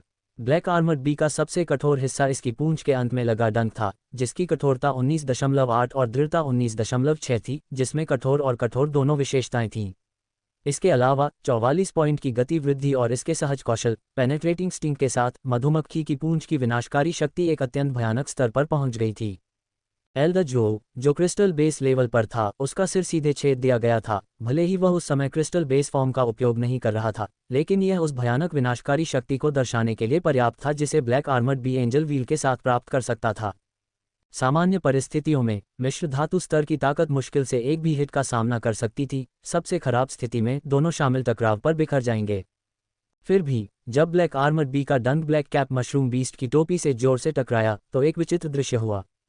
Black armoured bee का शरीर मानो अविश्वसनीय रूप से कठोर मिश्र धातु से भंगुर टोफू के अवशेषों में बदल गया हो। मशरूम की टोपी से टकराने पर मुड़ गया और विकृत हो गया और फिर टुकड़ों के विस्फोट में बिखर गया, जबकि मशरूम का सिर एक लाइट बल्ब जैसी सफ़ेद रोशनी से चमक रहा था। एक भी खरोंच नहीं आई। चलो। लिन शेन ने इस तरह के अजीब दृश्य को देखने के बाद लगभग सहज रूप से अपने घोड़े को पीछे की ओर मोड़ दिया, साथ ही ब्लैक कैप मशरूम बीस्ट पर एक गोली चलाई जिससे वेई वुफू को भागने का समय मिल गया।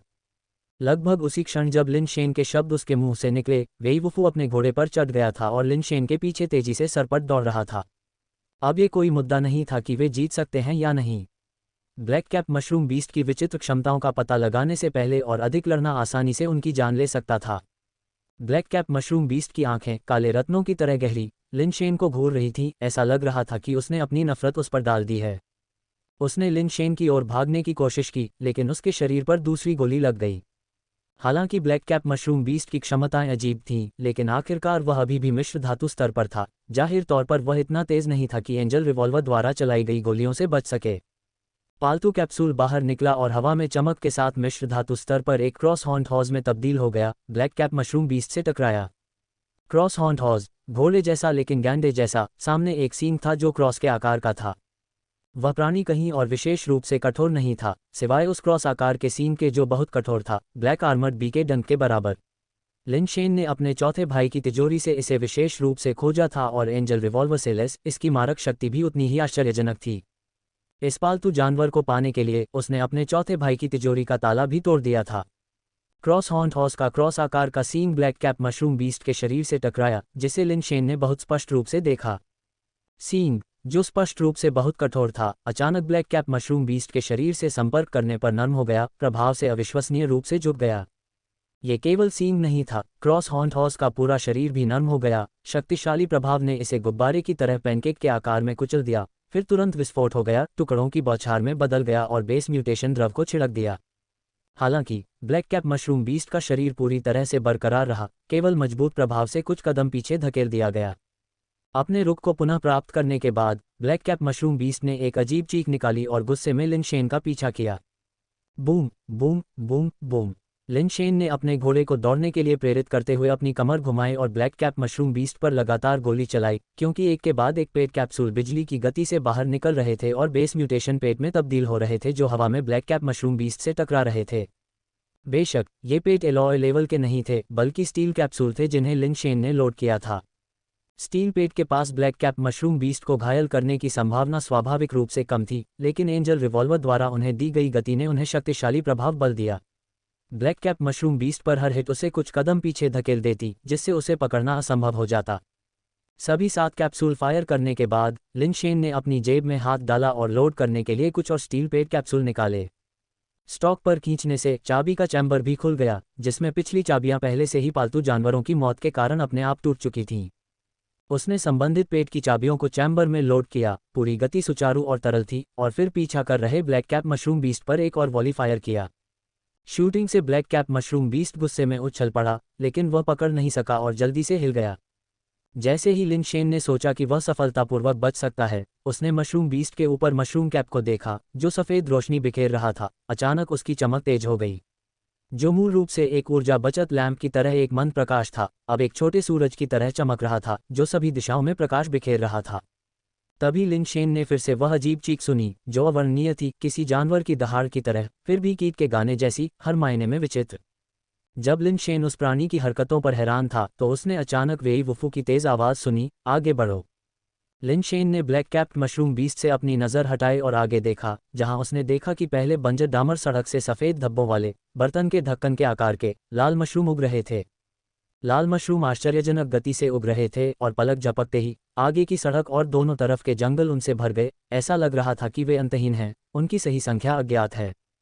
पॉप पॉप, एक एक करके लाल मशरूम उगाए, लाल कैप मशरूम बीस्ट में बदल गए जो लिन शेन और वेई वुफू पर सभी दिशाओं से कर्कश चीखों के साथ हमला कर रहे थे। तोड़ो। लिन शेन जानता था कि वह रुक नहीं सकता। अगर वे चारों ओर से घिर गए तो उनके पास मौत से लड़ने के अलावा कोई चारा नहीं था, एक लगभग निश्चित मौत का जाल। एकमात्र विकल्प याशेन बेस पर वापस भागना था। वेई वुफू ने आगे बढ़कर लिन शेन के लिए रास्ता साफ करने के लिए आगे बढ़कर हमला किया, उन पर झुंड बनाकर हमला करने वाले मशरूम जानवरों को एक तरफ धकेल दिया और अपनी मुट्ठी घुमाकर उन जानवरों को कुचल दिया जो उनकी तरफ छलांग लगा रहे थे। लिन शेन उछलकर ऊपर आया और अपने घोड़े की पीठ पर पलटकर तेजी से हमला किया, पीछे से हमला करने वाले लाल टोपी वाले मशरूम जानवरों के एक्यू पॉइंट को सील कर दिया। लाल टोपी वाले मशरूम जानवर, जिनके एक्यू पॉइंट सील थे, जमीन पर गिर गए और फिर दूसरों द्वारा रौंद दिए गए और बिना किसी निशान के जल्दी से गायब हो गए। धमाका धमाका, जमीन हिलने लगी और फिर उन्होंने इसे देखा, एक नीली टोपी वाला मशरूम विशालकाय जानवर, जिसकी विशाल नीली टोपी जंगल से ऊपर उठी हुई थी, एक असली टायरानोसोरस रेक्स जितना विशाल, शायद उससे भी बड़ा। हर कदम पर जमीन कांपती हुई लग रही थी और हालात और भी बदतर हो गए। दूसरी तरफ के जंगल से एक और विशाल blue cap mushroom giant beast दिखाई दिया, जिसने दोनों दिशाओं से यशेन बेस की ओर उनका रास्ता रोक दिया। उनके पीछे ब्लैक कैप मशरूम बीस्ट लगातार उनका पीछा करते रहे, तेजी से दूरी कम करते गए, जबकि रेड कैप मशरूम बीस्ट ज्वार की तरह उनके चारों ओर उमड़ पड़े। अरे, यह क्या बकवास है! उत्परिवर्ती जीव जिनका मैंने पहले कभी जिक्र तक नहीं सुना, वे यहाँ झुंड में हैं, ये कैसी बदकिस्मती है! लिन शेन ने अपना सुपर बेस चेंज सक्रिय किया, क्योंकि उसका कवच लाल गर्म चमकने लगा, अपनी जान बचाने के लिए तैयार हो गया। बिना किसी हिचकिचाहट के वेई वुफू हवा में उछल पड़े, blue cap mushroom giant beast में से एक की ओर दौड़े। मैं रास्ता साफ कर दूंगा, तुम जाओ। नीली टोपी वाला मशरूम विशालकाय जानवर सिर के बल पर हमला करता हुआ, मानो स्वर्ग से कोई बड़ा हथौड़ा आया हो, और वेई वुफू की मुट्ठी से टकराया। एक जोरदार धमाके के साथ नीली टोपी वाले मशरूम विशालकाय जानवर का शरीर पीछे की ओर मुड़ गया, क्योंकि वेई वुफू के मुक्के ने उसकी नीली धातु वाली मशरूम टोपी को क्षतिग्रस्त कर दिया। वेई वुफू की आकृति भी भयानक बल से हिलती हुई आकाश से नीचे गिरी, लाल टोपी वाले मशरूम जानवरों के एक समूह के बीच उतरी और अपने दुश्मनों को तुरंत काट डाला। एक और नीली टोपी वाले मशरूम विशालकाय जानवर को धरती को हिला देने वाली ताकत के साथ हमला करते हुए और उसके पीछे काली टोपी वाले मशरूम जानवर को देखकर लिन शेन के पास अपने वाहन को छोड़ने के अलावा कोई विकल्प नहीं था। जैसे ही एंजल रिवॉल्वर से एक कैप्सूल फायर हुआ, उसका फिगर तेजी से आगे बढ़ा, नीली टोपी वाले मशरूम विशालकाय जानवर के पीछे भागा और एक त्वरित स्पर्श से उसके एक्यू पॉइंट को सील कर दिया, जिससे विशालकाय जानवर वहीं जम गया। लिन शेन ने समय रहते ही मुड़कर देखा कि उसकी मिश्र धातु वाली माउंट को काली टोपी वाले मशरूम जानवर ने दो हिस्सों में फाड़ दिया है, जो फिर मुड़ा और एक बार फिर से उग्र रूप से उसका पीछा करने लगा। थोड़ी सी कठोरता के बाद नीली टोपी वाला मशरूम विशालकाय जानवर भी मुड़ा और बड़े कदमों से उसका पीछा करने लगा। उसने काली टोपी वाले मशरूम जानवर के एक्यू पॉइंट को सील नहीं किया, क्योंकि उसे अभी तक पता नहीं चला था कि उसके महत्वपूर्ण बिंदु कहाँ स्थित हैं। लाल टोपी वाले मशरूम जानवरों की लहरें उसके चारों ओर उमड़ती रहीं। लिन शेन ने अपने दांत पीस लिए और आगे की ओर दौड़ पड़ा। अपने सुपर बेस चेंज की ताकत से वह एक मुक्का मारकर लाल टोपी वाले मशरूम बीस्ट की टोपी को फोड़ सकता था, जिसके लिए उसे एक्यू पॉइंट सील करने की भी जरूरत नहीं थी। वह उनके शरीर पर रौंदता हुआ आगे बढ़ता रहा।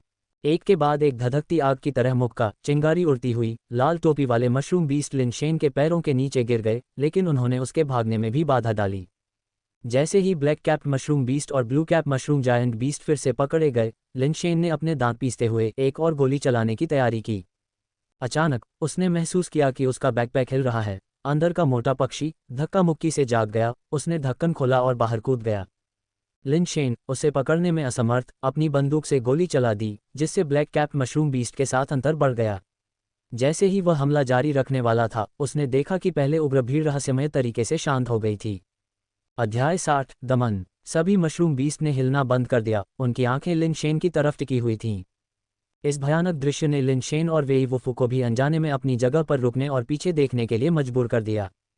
देखने पर दोनों हैरान रह गए। उनके पीछे मशरूम बीस्ट ने भी अपना हमला बंद कर दिया था, जिसमें ब्लैक कैप मशरूम बीस्ट भी शामिल था। अंतर यह था कि उसकी मशरूम कैप के ऊपर एक कबूतर बैठा था, जो स्नोबॉल की तरह मोटा था। ब्लैक कैप मशरूम बीस्ट स्थिर खड़ा था, उसकी चमकदार मशरूम कैप अपने मूल काले रंग में वापस आ गई थी। लिन शेन ने उसकी अभिव्यक्ति को समझ लिया, उसकी आंखों के कोनों में अनियंत्रित रूप से झपकियां आ रही थीं। फेइज़ आए, यहाँ क्या हो रहा है? लिनशेन हैरान और प्रसन्न दोनों था, ये निर्धारित करने में असमर्थ था कि उसके अजीब सफ़ेद पक्षी फेइज़ाई ने पूरे मशरूम बीस्ट गिरोह को अपना हमला रोकने के लिए क्या किया था। ये निश्चित था कि मशरूम बीस्ट ने अपनी चलने की क्षमता नहीं खोई थी। वे ब्लैक कैप्ड मशरूम बीस्ट के ऊपर बैठे फेइज़ाई को गुस्से से घूर रहे थे, उनकी आंखें लगभग आग उगल रही थीं, फिर भी उनमें से कोई भी आगे नहीं बढ़ा। कू कू फेइज़ाई ने कबूतर की तरह कूक की और उसके पंजों के नीचे ब्लैक कैप्ड मशरूम बीस्ट अचानक हिलने लगा। लिनशेन और वेई वुफू सहज रूप से पीछे हट गए, केवल यह महसूस करने के लिए कि ब्लैक कैप्ड मशरूम बीस्ट उन पर हमला नहीं कर रहा था, बल्कि आगे बढ़ रहा था। उसकी गति तेज नहीं थी। सामने के मशरूम बीस्ट धीरे धीरे अलग हो गए, फिर भी उन्हें गुस्से से घूर रहे थे। यह क्या माना जाता है? बंधक बनाना। लिनशेन और दूसरे ने ब्लैक कैप्ड मशरूम बीस्ट का पीछा किया क्योंकि वे मशरूम बीस्ट की भीड़ के बीच से चले गए। वे जहां भी गए, मशरूम बीस्ट अनिच्छा से अलग हो गए, एक रास्ता बनाते हुए। यहाँ तक कि दो नीली टोपी वाले मशरूम विशालकाय जानवरों ने भी गुस्से से दहाड़ने के बाद अपने विशाल शरीर को एक तरफ कर दिया। अनेक मशरूम जानवरों की चौकस निगाहों के सामने दोनों ने बंधक बने काले टोपी वाले मशरूम जानवर का पीछा किया और धीरे धीरे आगे बढ़े। फेइज़ाई काले मशरूम की टोपी पर खड़ी थी, कभी कभी एक कोयल की आवाज़ निकालती थी जैसे कि मशरूम जानवरों को चेतावनी दे रही हो कि वे जल्दबाजी में काम न करें। कई मील की यात्रा करने के बाद वे आखिरकार मशरूम बीस्ट की भीड़ से गुजरे। पीछे के जानवर फिर से हमला करने के लिए तैयार लग रहे थे। ब्लैक कैप्ड मशरूम बीस्ट रुक गया, आगे नहीं बढ़ा और लिनशेन और उसके साथी को खतरनाक नज़रों से घूरने लगा। कू कू फेइज़ाई ने लिनशेन को कुछ बार पुकारा, मानो उन्हें आगे बढ़ने के लिए कह रहा हो। लिनशेन और वेई वुफू ने एक दूसरे को देखा और एक साथ यशेन बेस की दिशा में तेजी से भागे। जब वे भाग रहे थे, लिनशेन फेइज़ाई की ओर देखने से खुद को रोक नहीं पाई, ये सोचकर कि वह बाद में कैसे बच पाएगा। फेइज़ाई ब्लैक कैप्ड मशरूम बीस्ट के ऊपर स्थिर रहा जब तक कि लिनशेन और उसका साथी काफ़ी दूर नहीं चले गए, फिर वह अचानक एक झटके में गायब हो गया। लिनशेन ने महसूस किया कि उसका बैकपैक भारी हो रहा है। किसी तरह फेइज़ाई बैकपैक के अंदर वापस आ गया था। पीछे से ब्लैक कैप्ड मशरूम बीस्ट की अजीब चीखें आईं, जो तीव्र घृणा और अनिच्छा से भरी हुई थीं, मानो लिनशेन और उसके साथी को चेतावनी दे रही हों कि वे फिर कभी खुद को न दिखाएं, नहीं तो वे निश्चित रूप से मर जाएंगे। लिनशेन और वेई वुफू पीछे देखे बिना हताश होकर भागे। बैकपैक के अंदर फेइज़ाई की लाल आंखें दरार से झांक रही थीं, ब्लैक कैप्ड मशरूम बीस्ट को ठंडी निर्दयता से देख रही थीं, जो अंधेरे नरक की छाया से रक्त लाल आंखों की तरह थी। मशरूम बीस्ट की भीड़ के बिना एक दर्जन मील से अधिक दौड़ने के बाद आखिरकार दोनों ने अपनी सांस लेने के लिए रुक गए। लिनशेन के शरीर पर कवच पीछे हट गया था और उसे लगा जैसे उसका शरीर दर्द से टूट रहा है। बैकपैक उतारकर उसने ढक्कन खोला, एक बेस म्यूटेशन अंडा निकाला और उसे फेइज़ाई को खिलाते हुए खुशी से कहा, फेइज़ाई, अच्छा किया। फेइज़ाई ने अपना गोल मटोल सिर बाहर निकाला, अपना मुंह खोला और छोटे बेस म्यूटेशन अंडे को निगल लिया। फिर उसने लिनशेन की हथेली को अपने सिर से प्यार से सहलाया। वह बहुत ही मूर्ख और प्यारा लग रहा था। अगर यह सब उसने अपनी आंखों से नहीं देखा होता तो ये कल्पना करना मुश्किल होता कि यह प्यारा मांसल पालतू जानवर फेइज़ाई वास्तव में भयानक ब्लैक कैप्ड मशरूम बीस्ट को दबा सकता है। इसके बिना लिनशेन और वेई वुफू को वहां से सुरक्षित निकलने में मुश्किल होती। मैं बस इस परेशानी वाली जगह से दूर जाना चाहता था, लेकिन इसके बजाय मैं और भी बड़ी समस्याओं में फंस गया हूँ। लिनशेन ने अपना बैग फिर से लटकाने के बाद वेई वुफू से कहा, उस ब्लैक कैप्ड मशरूम बीस्ट ने पहले ही हमसे दुश्मनी कर ली है। अब यशेन बेस को छोड़ना बहुत खतरनाक है। ऐसा लगता है कि हमारे पास यशेन बेस के भीतर अस्थायी आश्रय लेने के अलावा कोई विकल्प नहीं है। ठीक है, वेई वुफू ने बिना किसी आपत्ति के सहमति जताई। दो स्टील लेवल आयरन हॉर्न वाले घोड़ों को बुलाते हुए, क्योंकि कोई मिश्र धातु माउंट उपलब्ध नहीं था, दोनों लोगों को काम चलाना पड़ा। यशेन बेस पर वापस लौटते हुए लिनशेन ने आगे क्या करना है इस पर विचार करते हुए यात्रा बिताई। ब्लू ट्री सी से जानवरों की लहरें सामान्य से बहुत दूर थीं और यह अज्ञात था कि कितने भयानक मशरूम जानवर अंदर रहते थे। एक बार ज्वार बनने के बाद यह अनिश्चित था कि यशेन बेस इसका सामना कर पाएगा या नहीं। सौभाग्य से यशेन बेस में क्रिस्टल बेस लेवल के शक्तिशाली लोग थे, जो डार्क बर्ड बेस के लोगों की तुलना में काफ़ी मजबूत थे। बेस के रक्षा ढांचे पर भरोसा करते हुए इसे कम से कम वध के लिए कम नहीं किया जाना चाहिए।